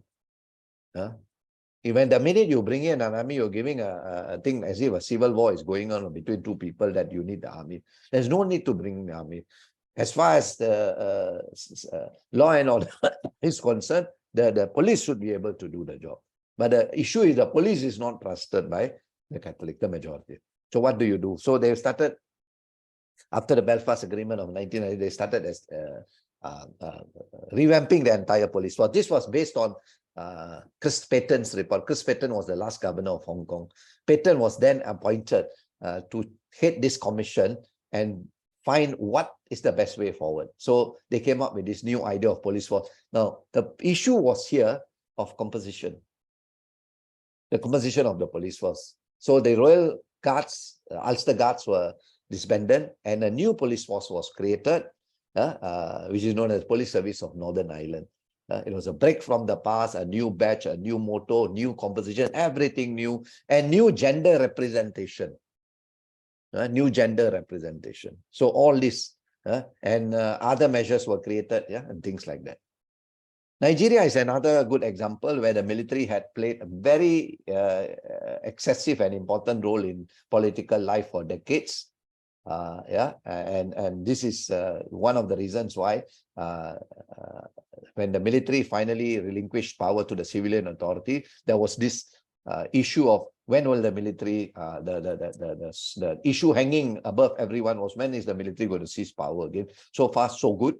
And this is one of the work that was taken by the Center for Democracy and Development, which was in partnership with the Witwatersrand University in South Africa. They undertook dialogues, training programs, and things like that to promote SSR But the underlying problem in Nigeria is again insurgency, Boko Haram. The Boko Haram insurgency again gives the military priority. So if you look at procurement, defense expenditure is still very, very high at the expense of people. Nigeria is also one of the largest producers of oil in West Africa. But unfortunately, Nigeria is also one of a very poor country where you find millions are living below the poverty line. Why is it so? Because the central government cannot arrange its priorities in a proper manner. So it is still an ongoing process to ensure that. But as I say, what has complicated is the rise of Boko Haram. And again, the rise of Boko Haram is also very much related to the very root cause of poverty in the region. Liberia is another good case. As you know, Liberia ongoing war over the control of diamonds and things like that. Again, the Liberia National Law Enforcement Association and an NGO and others, CSOs created this dialogue with the government and things like that. Guinea was the Mano River Women's Peace Network, Marwo Net. It was one of the NGOs that was created to bring about SSR. One of the reasons you must understand in conflict zones is the issue of women as victims of war. One. Second thing is female soldiers, female child soldiers. And what do you do with child soldiers? How do you reintegrate them into society? The same problem is faced by South Sudan in many African societies, post-conflict and things like that. So on one hand, you have got the security providers. On the other hand, you got the former military, the combatants. What do you do with them? You want lasting peace. You don't want them to go back to the bush and pick up their arms and start fighting again. Then the whole thing is derailed. So you need to streamline the whole thing. Malaysia. Malaysia, in a nutshell, do we have a problem of the military seizing power? No. Our system is very much like the British system. The military know their role. And more often than not, military men do not come into political office. We have never seen a military men taking up the executive role. All our prime ministers have been civilian. But we have seen former generals running for elections as member of parliaments or things like that. But I think that is okay because they have returned to civilian life and they try to integrate and all that. But what's the problem with our military? The problem with the military is very much on when it comes to procurement policies, defense spendings and things like that. And this defense spending does not reflect the provision of effective and efficient security. More often than not, you find military assets are bought, they end up not working, and this impedes on efficiency and effectiveness of the security providers. And again, the whole process, you see the problem of corruption. Why? Because procurement policies are not transparent. There are no oversights. Suddenly you get the media telling you, oh, we bought ships, but the ships never came. There was this big issue of we buying some ships, but the ships never came. Then somebody said, hey, I thought the ship was launched. Oh, that was a mock ship. And 6-7 years down the road, the company that is given the tender to bring this and build or whatever the ships comes up and said, oh, we're still building the ships. Now the issue is the money has been paid, where are the ships? Now that one of the part of the problem is here is military in business. The shipbuilding program was given to a company owned by former generals. The Malaysian military is involved in business quite a bit, in the hotel industry and things like that. So this needs to be corrected. If not, then you will not have an efficient security sector and things like that. When it comes to excessive use of force, we don't really see that happening because Malaysia is free from insurgency. We don't really see, and the military really knows its role. More often than not, when there's issue of law and order, you don't really get the military coming in. You only get the police force. Okay, so that's about the military. So military basically procurement policies, the issue of corruption, and better security services, and very important one issue, more representative of the population. The military in Malaysia is highly representative of one ethnic group. It has to be more representative. When I say more representative, I don't mean Chinese and Indian. I mean also to include more people from East Malaysia, because it's also the security of East Malaysia, Sabah, Sarawak. You cannot have a Malay military alone. Yeah, so that's a problem. Now, police, this is the problem. The police here, we have got a very good, efficient police force, but there has been a lot of disappearances, unaccounted disappearances, abuse of power and things like that. And today, the Home Minister is talking about all police officers be equipped with a camera, so that whatever they do is recorded, so that the ombudsman or the police force knows where. But the issue again boils down to a number of things. One is inadequate training. Police officers, right from the top to the bottom, must be told, look, they should be held accountable. Because the police do not have tribunals. They can be charged in the civil laws. They should be told, when you do something wrong, you will be charged and you will be sent to prison. This needs to be made very clear. Second, I think, is also the problem of recruitment. When recruiting, I think you need to move the threshold of qualification. You cannot just recruit everyone just to enlarge the police force and things like that. People sometimes don't understand what they can do, because when you put a gun into the hands of a policeman, then it becomes a problem. Third is also equipment. Equipment is another problem with the Malaysian police force. Why? Malaysian police is heavily armed. Sometimes on the streets of Kuala Lumpur, you see them carrying the M16. Is there a need? There's no need. What if you misfire? What do you get kill people? We do not have terrorist incidents. I mean, Malaysia is generally a very safe country and things like that. So these are the issues that need to be dealt with. And we have in the past formed a Royal Police Commission, but nothing has come out of it. So the problem here is about the conduct of the police force. This needs to be streamed up, because at the end of the day, the general feeling on the ground is could be, I say no, it could be, I don't trust the police. Or when you get stopped by the police, what they'll ask for money, corruption. This image of the police has to go. So there are NGOs like C4 Transparency and all that. They are trying to that, but then again, because we have been seeing many different governments over the last few years, a strong government has not come in to say, look, this is what we need to do. Because nobody wants to antagonize the police force. Don't forget, it's a very powerful institution. As far as the military is concerned, no problem, but police force. Then you also have the legal framework. The legal framework that we see here is the conflict between Islamic laws and civil laws, which is a problem in this country again today. We have seen a lot of cases where kids have been converted by a single parent, and these cases have been going up and down. And related to this, again, is the issue of religious organization, religious bodies, state and federal religious bodies. So much so that it gives a appearance that there is a deep state existing in Malaysia. So the issue, the very important issue is, how do you now reform this entire thing? Because at the end of the day, my religious rights might not be protected, or my minority rights might not be protected. Or if I'm a Shia, my rights might not be protected because I'm a Shia and things like that. And it's very known that the Malaysian government is not very friendly towards Shias. The treatment of the Shias is not very something to be proud of and things like that. Now, these are religious minorities. Apart from the non-Muslim, these are the Muslim religious minorities that we have to also look at. So then you have got the LGBT groups and things like that, and things like that. Now, the issue about the military and the police both, again, in the police, again, representation. Is it representative of the population? Even the police is not very, it's very much dominated by one single race. SSR in Malaysia has been raised by, and CSOs has been raised by lawmakers, especially Liu Chintong, former DAP lawmaker, but very narrow. The SSR race has been very, very narrow, very much focused on the military and the police, not broad. You also need to look at the legal framework. You also need to look at the deep state, if there is a deep state, and things like that. Because don't forget, when you talk about security sector reform, it may also impinge on intelligence services, how intelligence services abuse their position and things like that. So in conclusion, what is security sector? Security sector is about the guardians. And the issue here is, who guards the guardians? Who is guarding them?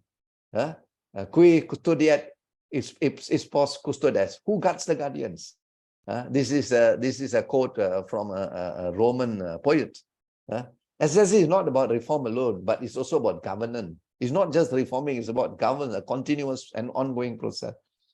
The role of SSO is not a one-off thing, but has to be continuous. Governments must seriously consider bottom-up approach, not just top-down.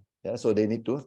Governments should not just engage here, but undertake measures to empower them. You need to also empower this. You need to trust the CSOs and ask them, look, don't tell them to improve this. You don't find them doing that. Even the present government in power is not walking the talk, unfortunately, today. So that's the situation in Malaysia. And with that, thank you very much for your attention. And I am open to questions now. I know I took quite long, but okay. No problem. Okay. Thank you very much, Professor Jatswan. I think it's very comprehensive explanations. Okay, maybe questions from students. Okay, students can raise hand and give questions both in Indonesian or in English. Anyone? Anyone here? Even my student, I think some of them are there. Oh, good number. You have a very good number today, Dr. Yusai, 48. Okay. More than 40, very good number. More than 40. I think I have about quite a number of students here. Yeah, I think about 8 or 9 students of my master students are here. And also students from UM, I think can fill the attendance form that have been attached in the comments. If you want, you can also type your question in the chat box, Okay. I can try to address that if you have any questions in the chat box. Okay, before we heard maybe questions from students, I have to explain about Indonesia's CSO roles in security sector reform. Based on the paper, that Indonesia have a multi-layer oversight, especially for the security actors both for military and also for the police and also intelligence. But sometimes the implementations of multi-layer oversight is not running well because, for example, I also ever do a research regarding the roles of CSO in security sector reform.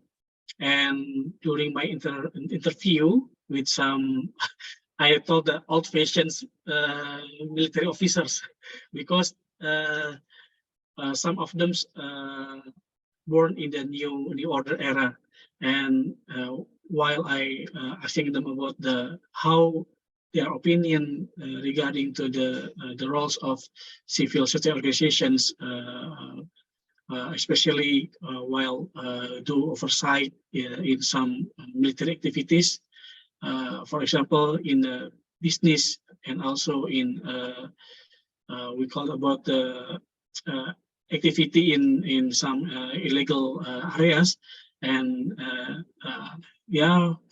some of them talk about the CSO, and they are accused that CSO is foreign agents as a foreign agents. So it is very I think very not well opinions that have been stated by some of old-fashioned military officers. I know that maybe some of them are not well prepared with the current situations, especially after the old regime is falling down, and then the current circumstances push them to reform their organization and also their culture habit. So I think this is very big questions and big homework for the government to reform the culture of some of the military officers, especially they are who have been trained in the new order era. But some of them also have a good visions regarding how the military officers must be obeyed to the civilians' control, especially not only to the legislative and executive, but also to the civil society organizations. I think this is a very different perspective in the military internal, especially how they have to face with deal with the current or current conditions. So some of them still have old-fashioned paradigm, and some of them have a new perspective, especially about what they have to do in the current situations. And also regarding the police itself, that I have told to some of the military officers regarding in the past 4 years, between military and also the police have a program to we call it the exchange officers. The police officers can study in the military academy, and in the military officers, and also put in the police academy. And some of the observer, including me, criticized that pattern. Why? Because in 1999, we have to do very big things by separating the police institutions and the military institutions. We must divide the role of military in the defense sector and the roles of police institutions in the internal security matters, and to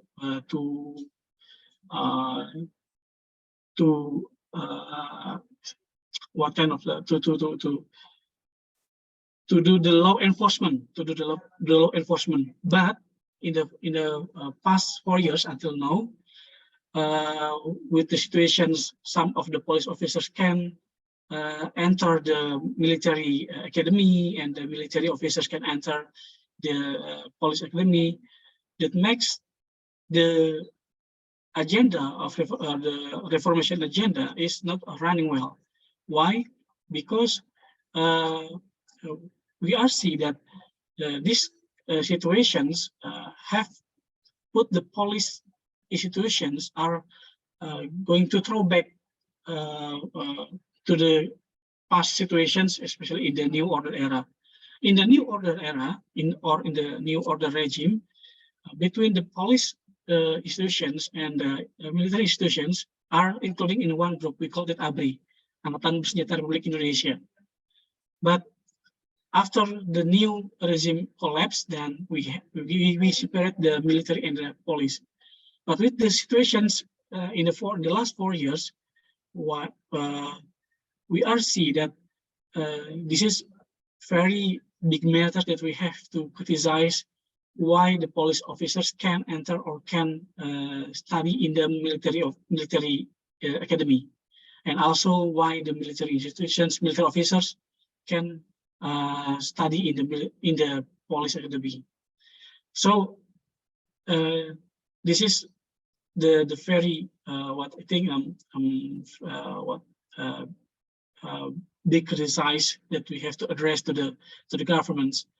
So the governments, especially not only the police officers, not only the not only the police institutions, not only the military institutions, but also the Minister of Defense and also the Minister of Internal Affairs, and also the Minister of Laws and Human Rights must correct all the current conditions and put the police officers in the right place, and also the military officers also in the right place.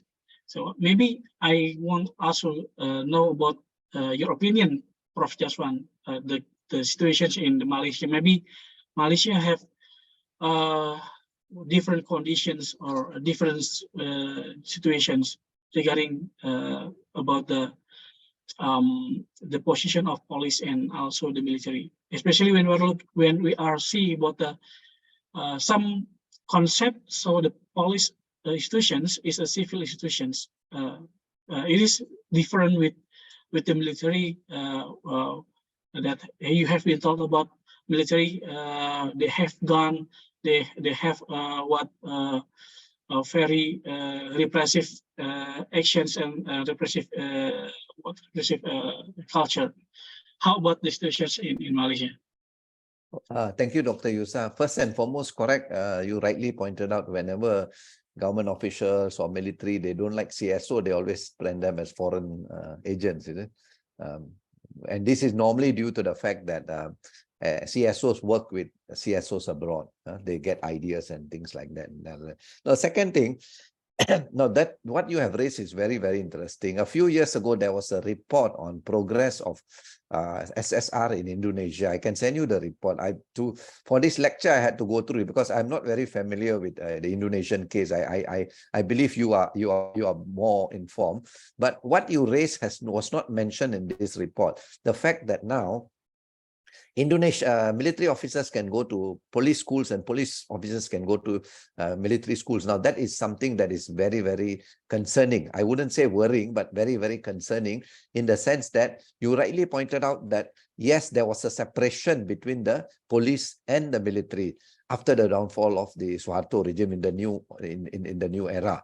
Yeah, and the separation was done basically to ensure that both these institutions know their respective role, that one is to Homeland Security and the other one is basically to defend the sovereignty of the country and things like that.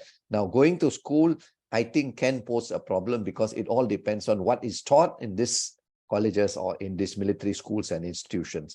Now, do we have that in Malaysia? Yes, we do allow a very small number of officers to attend military schools.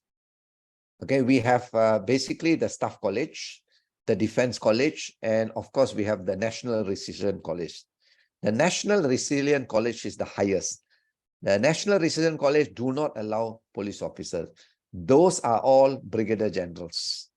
And when we go and lecture them, they are all from the army, from the different forces, Air Force and things like that, like the 3 wings of the army. So no police. Now the police representation, I used to teach with the staff college for 15 years. We only used to have maximum 2 police officers. And these police officers will only attend the training for 6 months. The training is actually for 1 year. Okay, 6 months is academic module. The other 6 months is military module. The police officers only attend the academic module and then they go back. They don't attend the military module. The military module is basically about how do they fight war, strategy and all that, is it? And of course, they have a lot of ground exercises. Now, this entire programs are also open to foreign officers. Each year we get one from Indonesia, one, there's and also United States and things like that, yeah, and all that. But at the staff college, yes, they are allowed to come in, but for the first 6 months only, the academic module. Who controls the academic module? University of Malaya. We control, we teach what we want to teach. And what we teach is basically the whole issue of accountability, Human Rights Convention, that look, whatever you do, you need to know your do's and don'ts. Yeah? You have to work within the confines of the legal, national legal framework and international frameworks and things like that. Now, we have a similar program at the Defense College, the second college. The second college, they see you get about 50 officers, about 10 are from abroad, the rest are from Malaysia. Army officers, maximum 2. And again, what do they do? That program for 1 year is entirely academic. And that program is run by Universiti Kebangsaan Malaysia. When the students finish this program, they get the Masters in Strategic Studies. Now, the whole idea of both these programs is to enhance professionalism. So yes, the police come in, very small number, but limited to academic programs only, because we don't want the police to get too comfortable with the military as well. And that's why I say your issue is very, very interesting, because this was not mentioned in the report on SSR that I read. What they mentioned was the government has not been very successful in dismantling the military's business empire. One issue that was raised is also the issue of military men coming into politics, which should not be the case, because military men should retire as military men and things like that. And also some good things that they mentioned about the report was joint patrolling by community-based organization and police. The first was launched in, I think, Yogyakarta. And then it was extended to Surabaya and then Bali and things like that, where now community-based organization and the police jointly take charge of law and order in their vicinity. Now, this is very, very important, because security belongs to things like that. So the issue of this, I think if you can get more information, maybe we can look at the report and write an article about, because this is, I don't say it's worrying, I say it's very concerning, because again, one has to look at the curriculum. In the case of Malaysia, the curriculum is controlled by us. So we know what we teach. And as far as the police officers are concerned, in the staff college, after 6 months, they go back. Okay? And in the defense college, it's a master's degree. So all these military things don't really come into the picture. Now, at the police college, yes, we have different kind of trainings. Normally, we are invited to the senior officers college of the police college. At the senior officers college, we deal with very broad academic issues. We deal with issues like, say, insurgencies around the world, how our countries, we talk about peace studies, we talk a variety of subjects. Yeah, we sometimes even talk about sanctions. I have been invited to give a variety of lectures, but the whole idea of this college, they have their military, they have their police training there. And at the police college, no military officer, zero. I've not seen. I've been doing this for many years, zero military officer. Only at the military college, there are about 2. But at the police college, zero. And these senior officers are all above to the rank of assistant superintendent of police and deputy superintendent, all very high rank officers. That means they are all mostly in charge of their districts. right? So what we do is we basically talk to them about global issues. As I said, I don't teach on national issues, you see, even politics and all that. So we talk about, so it's very, very clear. So in Malaysia, the demarcation is quite clear. And as I mentioned, our problem is with the military is not that the military comes into political life. Our problem with the military is its an inability to provide effective and efficient security services because of the problem of corruption. Our problems are a bit different when compared to Indonesia. And will we see the military usurping power? No, I think our British model is very, very strong because civilian control over the primary security providers is very strong. Like, for example, if you look at the setup of Ministry of Defense, you can actually see clearly how the entire Ministry of Defense is actually controlled by civilian authorities. So this explains that when it comes to civil-military relation, the civilians are really in control, and this has been practiced since before the British, before independence and even post-independence and things like that. The Minister of Defense is always a civilian, and things like that. And all the military guys are now under the Ministry of Defense. The Ministry of Defense has a lot of say. So does the Deputy Minister. Similarly, like the police force comes under the Home Ministry. The Home Minister has a lot of say. So our demarcation is very, very clear. We don't really see that problem. But on the ground, when it comes to the practice of enforcement, that is our problem. Because then again, there are loopholes in providing security. So I think you should research further on your issue that you raised about this police officers going to military colleges and vice versa. Because again, what is taught in the colleges is something that may concern civil societies and even academics like us. Thank you, Doctor. You're welcome. Okay. I also have teach in Air Force School and Command and also in RB Schools and Commands. I ever talked to middle rank officers, military middle rank officers, only one or two military officers, and I want to know their opinion about how could the Army School and Command accept the policy to study in the college, and they answer about this is the top levels policy. I mean, when they are mean that when they talk about the top level policy, the policy is in the Ministry of Defense. So, and also in the police institutions and also the military officers. And I think they also didn't agree about the current situations because they are ever told to me that they're told that are they the police officers are willing to learn about how to going in the battle of war because they are not very sure that the police officers that come to the war college I really want to go to the battle if the war battle is really happened. And I also told to them that I don't think so. I don't think that the police officers will go to the battle of war and then fight to what others military personnel from other countries.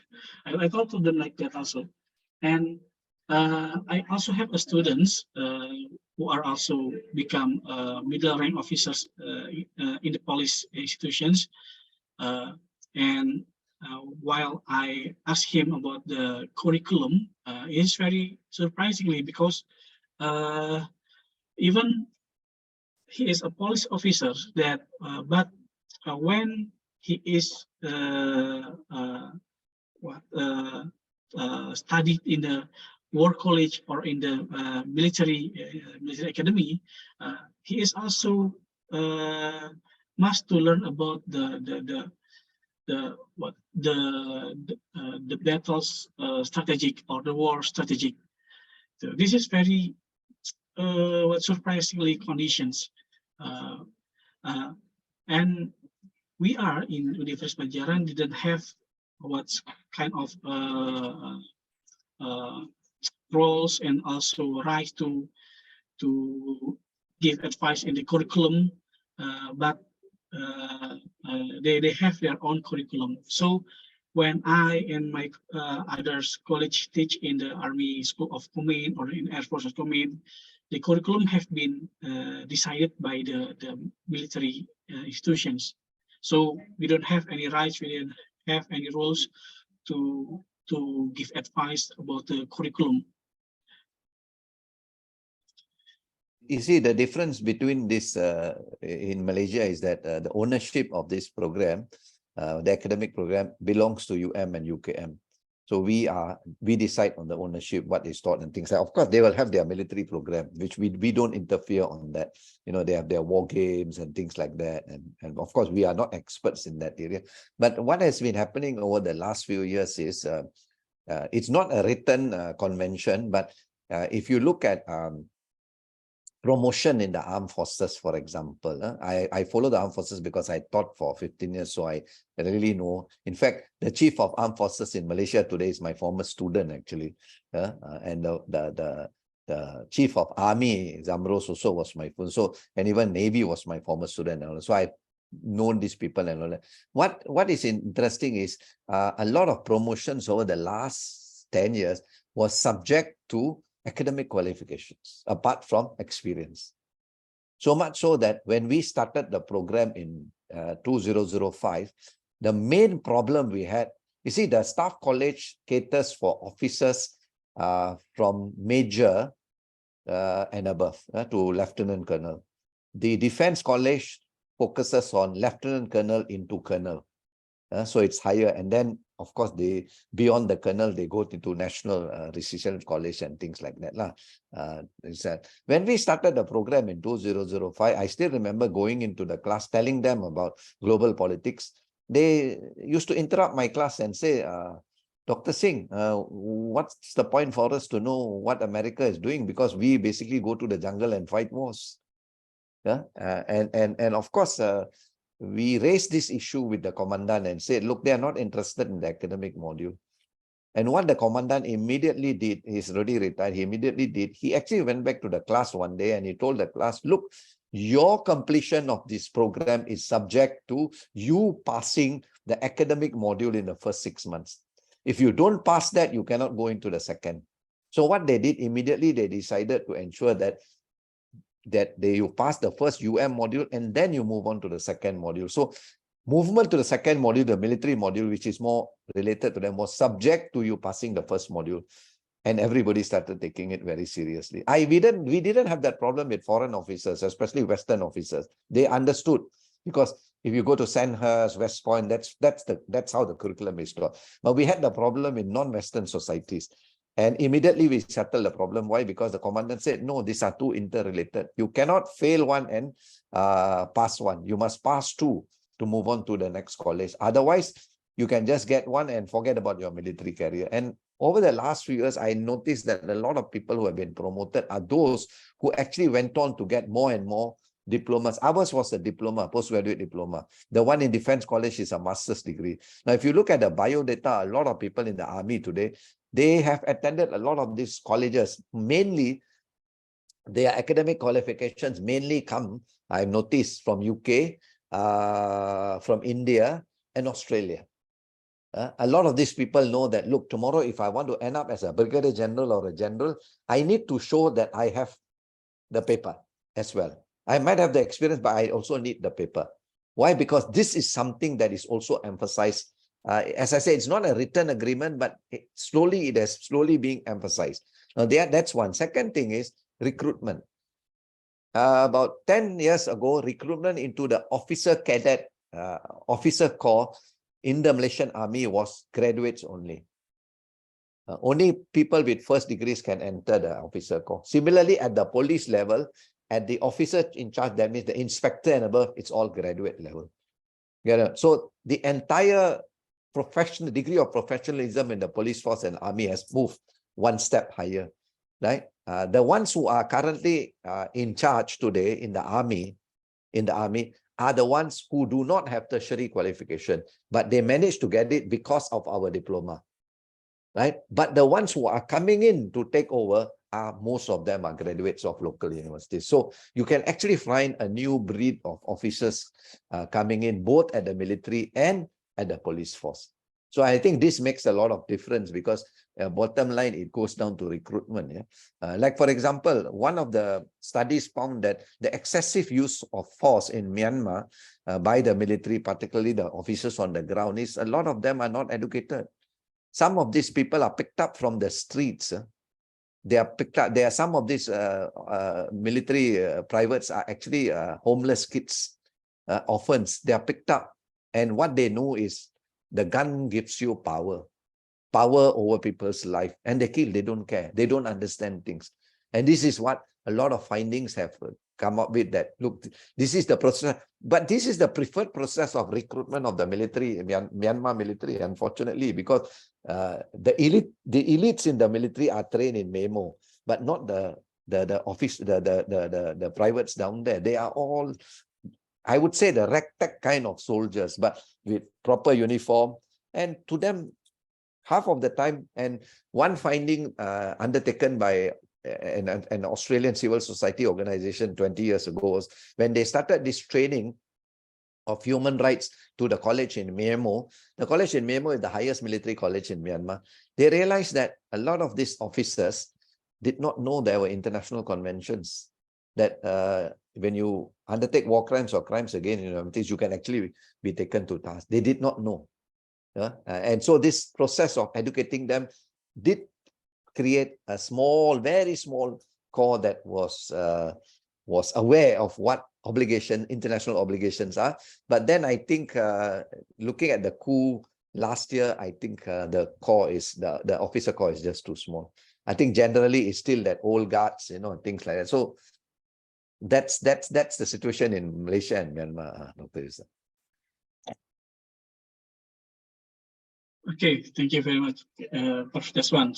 Maybe there are any questions from students? Please raise your hand. Okay, Adrian from University Malaya. Okay. Hello, thank you for the lecture. Okay, I only have one question.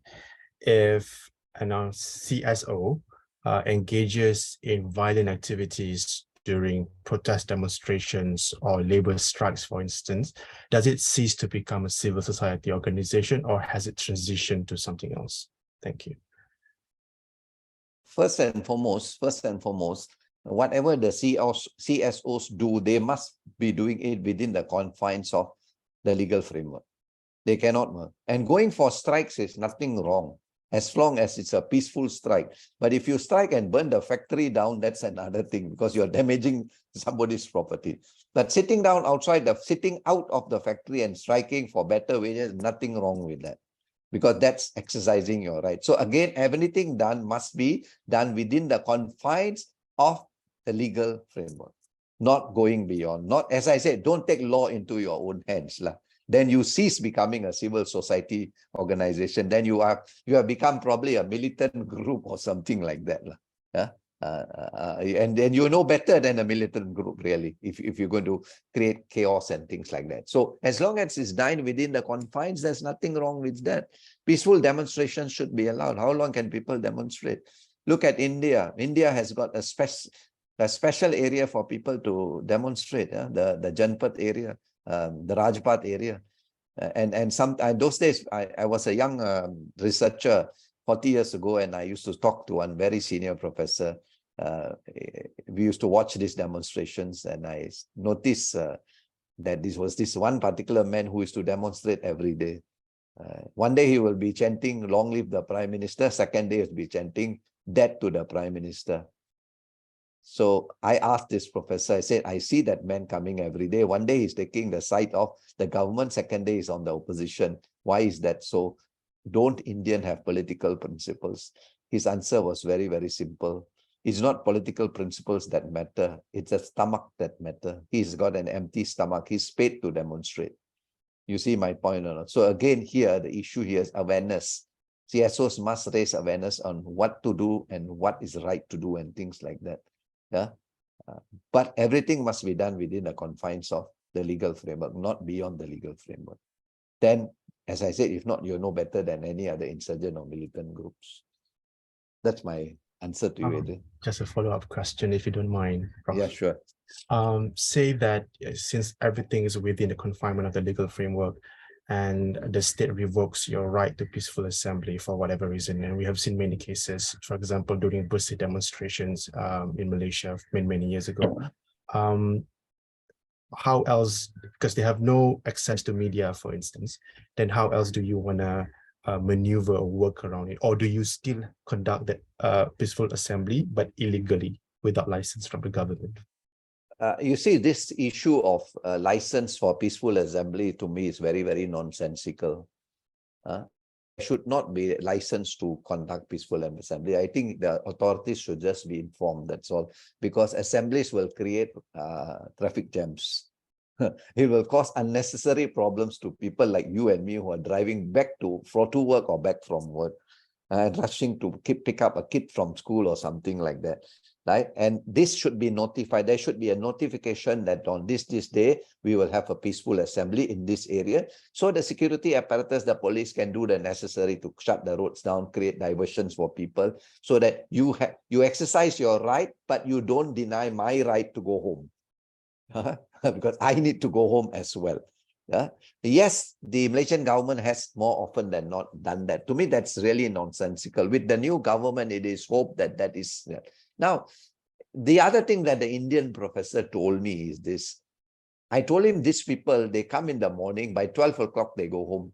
He looked at me and he said, I was not a doctor then, I was just a Mr. Singh. He told me, Mr. Singh, you don't expect them to be the whole day. They get tired as well. They need to go home. So I allow you a venue to demonstrate. How long can you be there? 1 day, 2 days, 10 days. After that, you have to go back. Look at the farmers' protests in India. Eventually, they went back. You get it? But they exercised their right. And the Indian government was trying to deny them because they were trying to come to Delhi. The Indian government blocked all the roads and things like that. So, do it within the confines of the law, but all the same, peaceful assemblies must be allowed. If there are unjust practices in a particular factory, working conditions are not are extremely hazardous, don't tell me you're going to keep quiet about your working conditions and eventually die. And there are workers who die because of hazardous conditions. They should have the right to. So the whole idea of trade union is first to negotiate.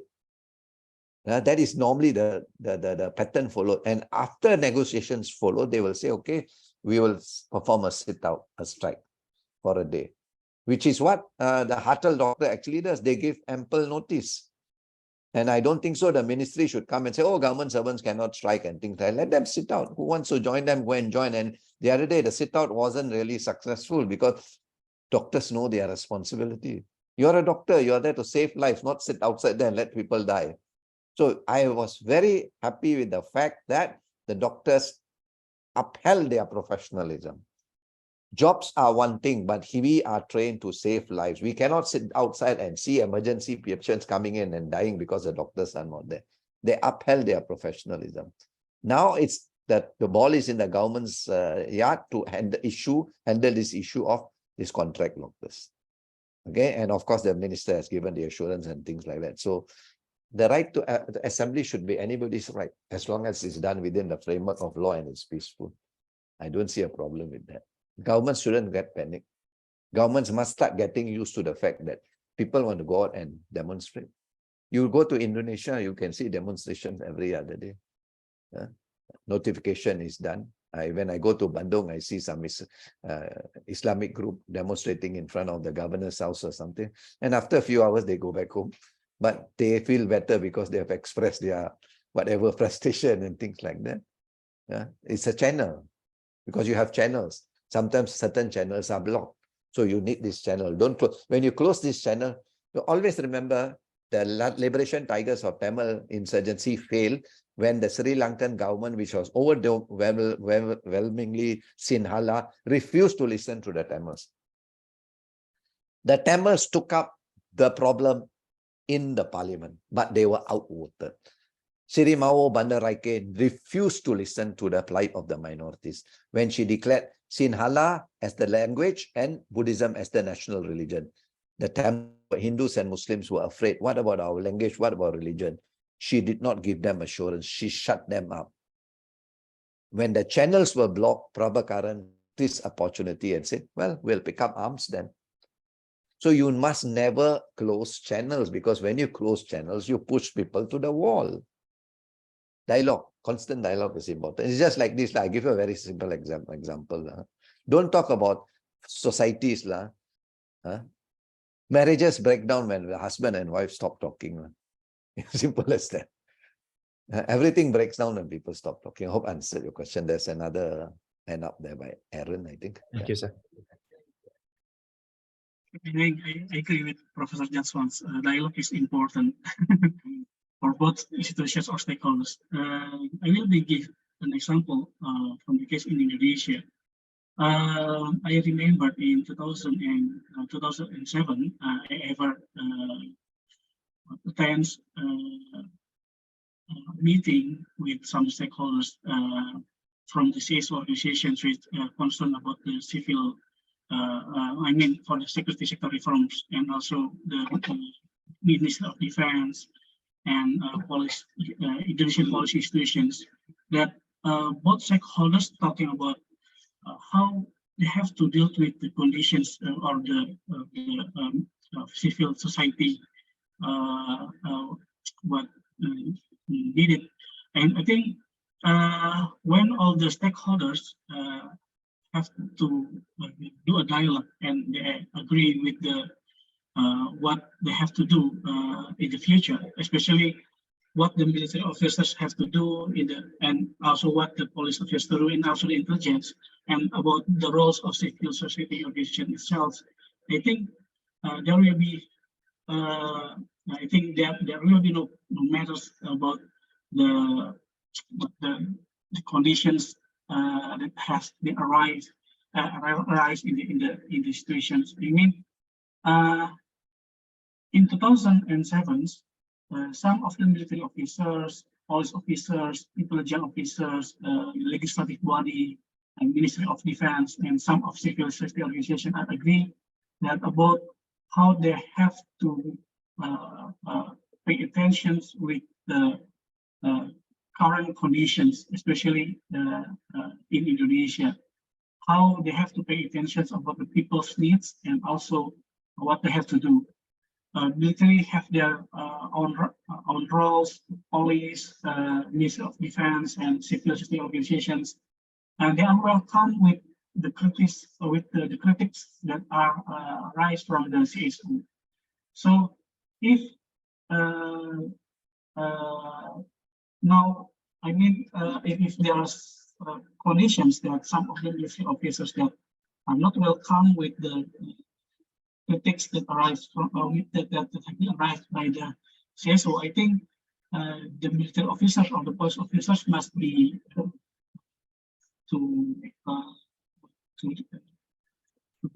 remember again about the concessions or the dialogue that have been done a few years ago.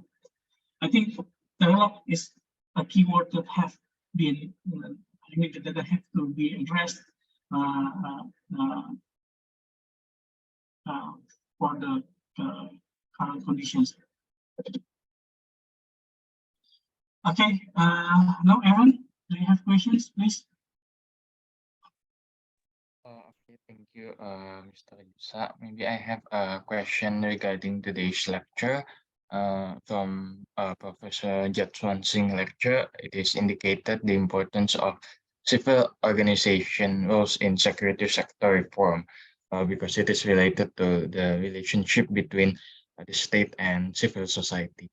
But there's a question that comes to my mind which I cannot picture is there an example or condition where actually civil organization is not suitable to have roles in reforming the security sector, or maybe the security sector should be reformed by the government itself or from any other parties rather any other parties other than the civil organization. So my question is actually quite simple, but yeah, it's maybe quite confusing also.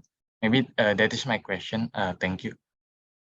It's a very good question. Yes. You know why? Because first and foremost, we cannot start on the premise that civil society organizations know everything. Yeah. Civil society organizations know things in their area. See, civil society organizations also have specializations. Yeah? So that is the first premise that I think we should start at. Civil societies do not know everything and do not have the solutions to everything. And true, in secondly, civil societies may also sometimes be part of the problem. Not part of the solution, but part of the problem. Yeah. Now, for example, when we talk about, and I think I made it very clear, when we talk about defining policies, who defines policies? Governments, bureaucrats. But policies require refinement. That's why you can brainstorm with civil society organizations. Because civil society organizations may have information from the ground that may be useful to refine, reproject, or retour or detour this policy to another direction. Like, for example, when you come up with a white paper, yes, we take the input in, but you have to filter the input because sometimes the input may not be relevant to what you want to do. Yeah. So yes, civil societies have limitations. We don't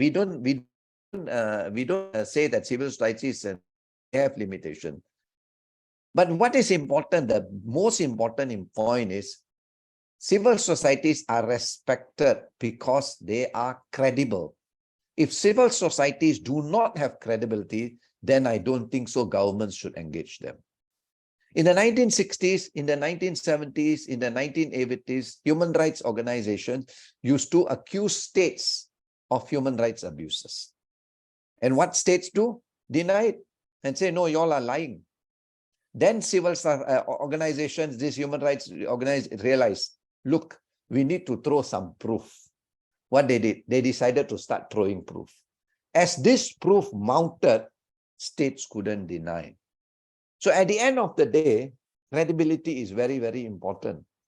Yeah? If you are a civil society organization, maybe an NGO or not, you must be credible enough for the other stakeholders to engage you and to respect your views, but not necessarily take all your views. There has to be a filtering process. Now, experiences have shown that most of the civil organizations, civil society organizations, are very credible players in their own area. You see, if you look at NGOs, NGOs are not general NGOs. They're NGOs fighting for specific rights. You have NGOs like Greenpeace, protection of endangered species, environment. You have human rights NGOs. You have NGOs for the children, this, that. They are very specialized NGOs. And these NGOs conduct a lot of research. Sometimes even the scientific community works with them. Greenpeace's findings are a lot based on research by the scientific community. Someone doing research on whales will tell, 40 years ago, there were 100 whales, now there are 30 whales. This is what my research. So, and I think you all should raise this to the government.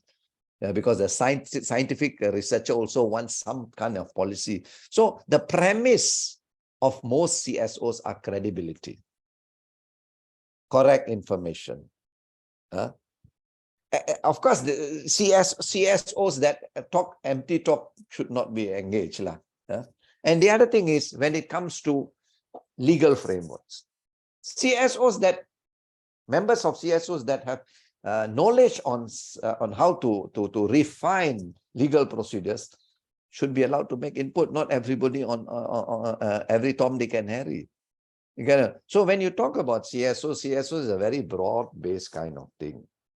Like, for example, I raised this issue of this conflict between civil laws and Sharia laws in Malaysia. Okay, now the government has not done it, and I don't think so is going to do it. Right? And it impinges on the rights of Muslims as well as non-Muslims, or both. I wouldn't say one side. It's not a one-sided story. But what the government has to do is government have to now come up with a broad consultative body, engage faith-based organizations, the non-Muslim groups, the Muslim groups, the legal community, fraternity, the Aegis chambers must come into the picture. Have a broad base. See, the whole idea is inclusivity. You have to be very, very inclusive. So if you are a my final answer to you, Aaron, if you are a civil society organization, open your mouth when it's necessary. If you have something good to say, say it. If you have nothing good to say, keep quiet. Why? If not, you lose your credibility. Nobody is going to engage you. Because why? Empty talk. That's the name of the game of civil societies. I hope I answered your question. Thank you. Thank you, Professor Jatswan, for the answer. It's very enlightening. Thank you.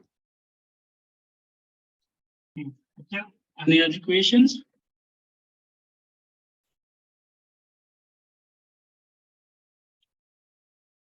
Okay, I think there are no other questions, Professor Jatswan. But regarding the condition in Indonesia, we are here in Indonesia, have several CSO which are concerned about the security sector reform.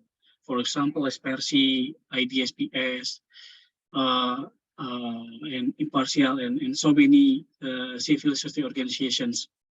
Some of them are working with the legal communications, and some of them do their activities on the street, such as doing demonstrations and invite people to criticize the government's policy on the street. But it's very interesting when we are analyze about how the CSOs working to criticize the governments based on the legal ways, and also the other ways, some with on the street. I think we can maybe do more research about the CSO roles, not only maybe in Indonesia but also in Malaysia. Okay, thank you very much, Professor Jatswan, for your lecture today, and I hope what have been delivered will enlighten us and also give more knowledge for the students. Once again, thank you very much, and maybe we will meet you again in the next class. Thank you. Thank you very much. You're welcome. And for students, don't forget to fill the attendance form that have been attached in the comments.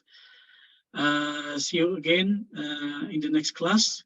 Hope you are still get healthy, and we are very sorry if there are mistakes. See you. Thank you very much. Good morning. Assalamualaikum warahmatullahi wabarakatuh. Thank you, Dr. Yusa. Thank you, everyone. And I hope you enjoyed the lecture, and I see you all one of these days. Okay, then. Bye-bye.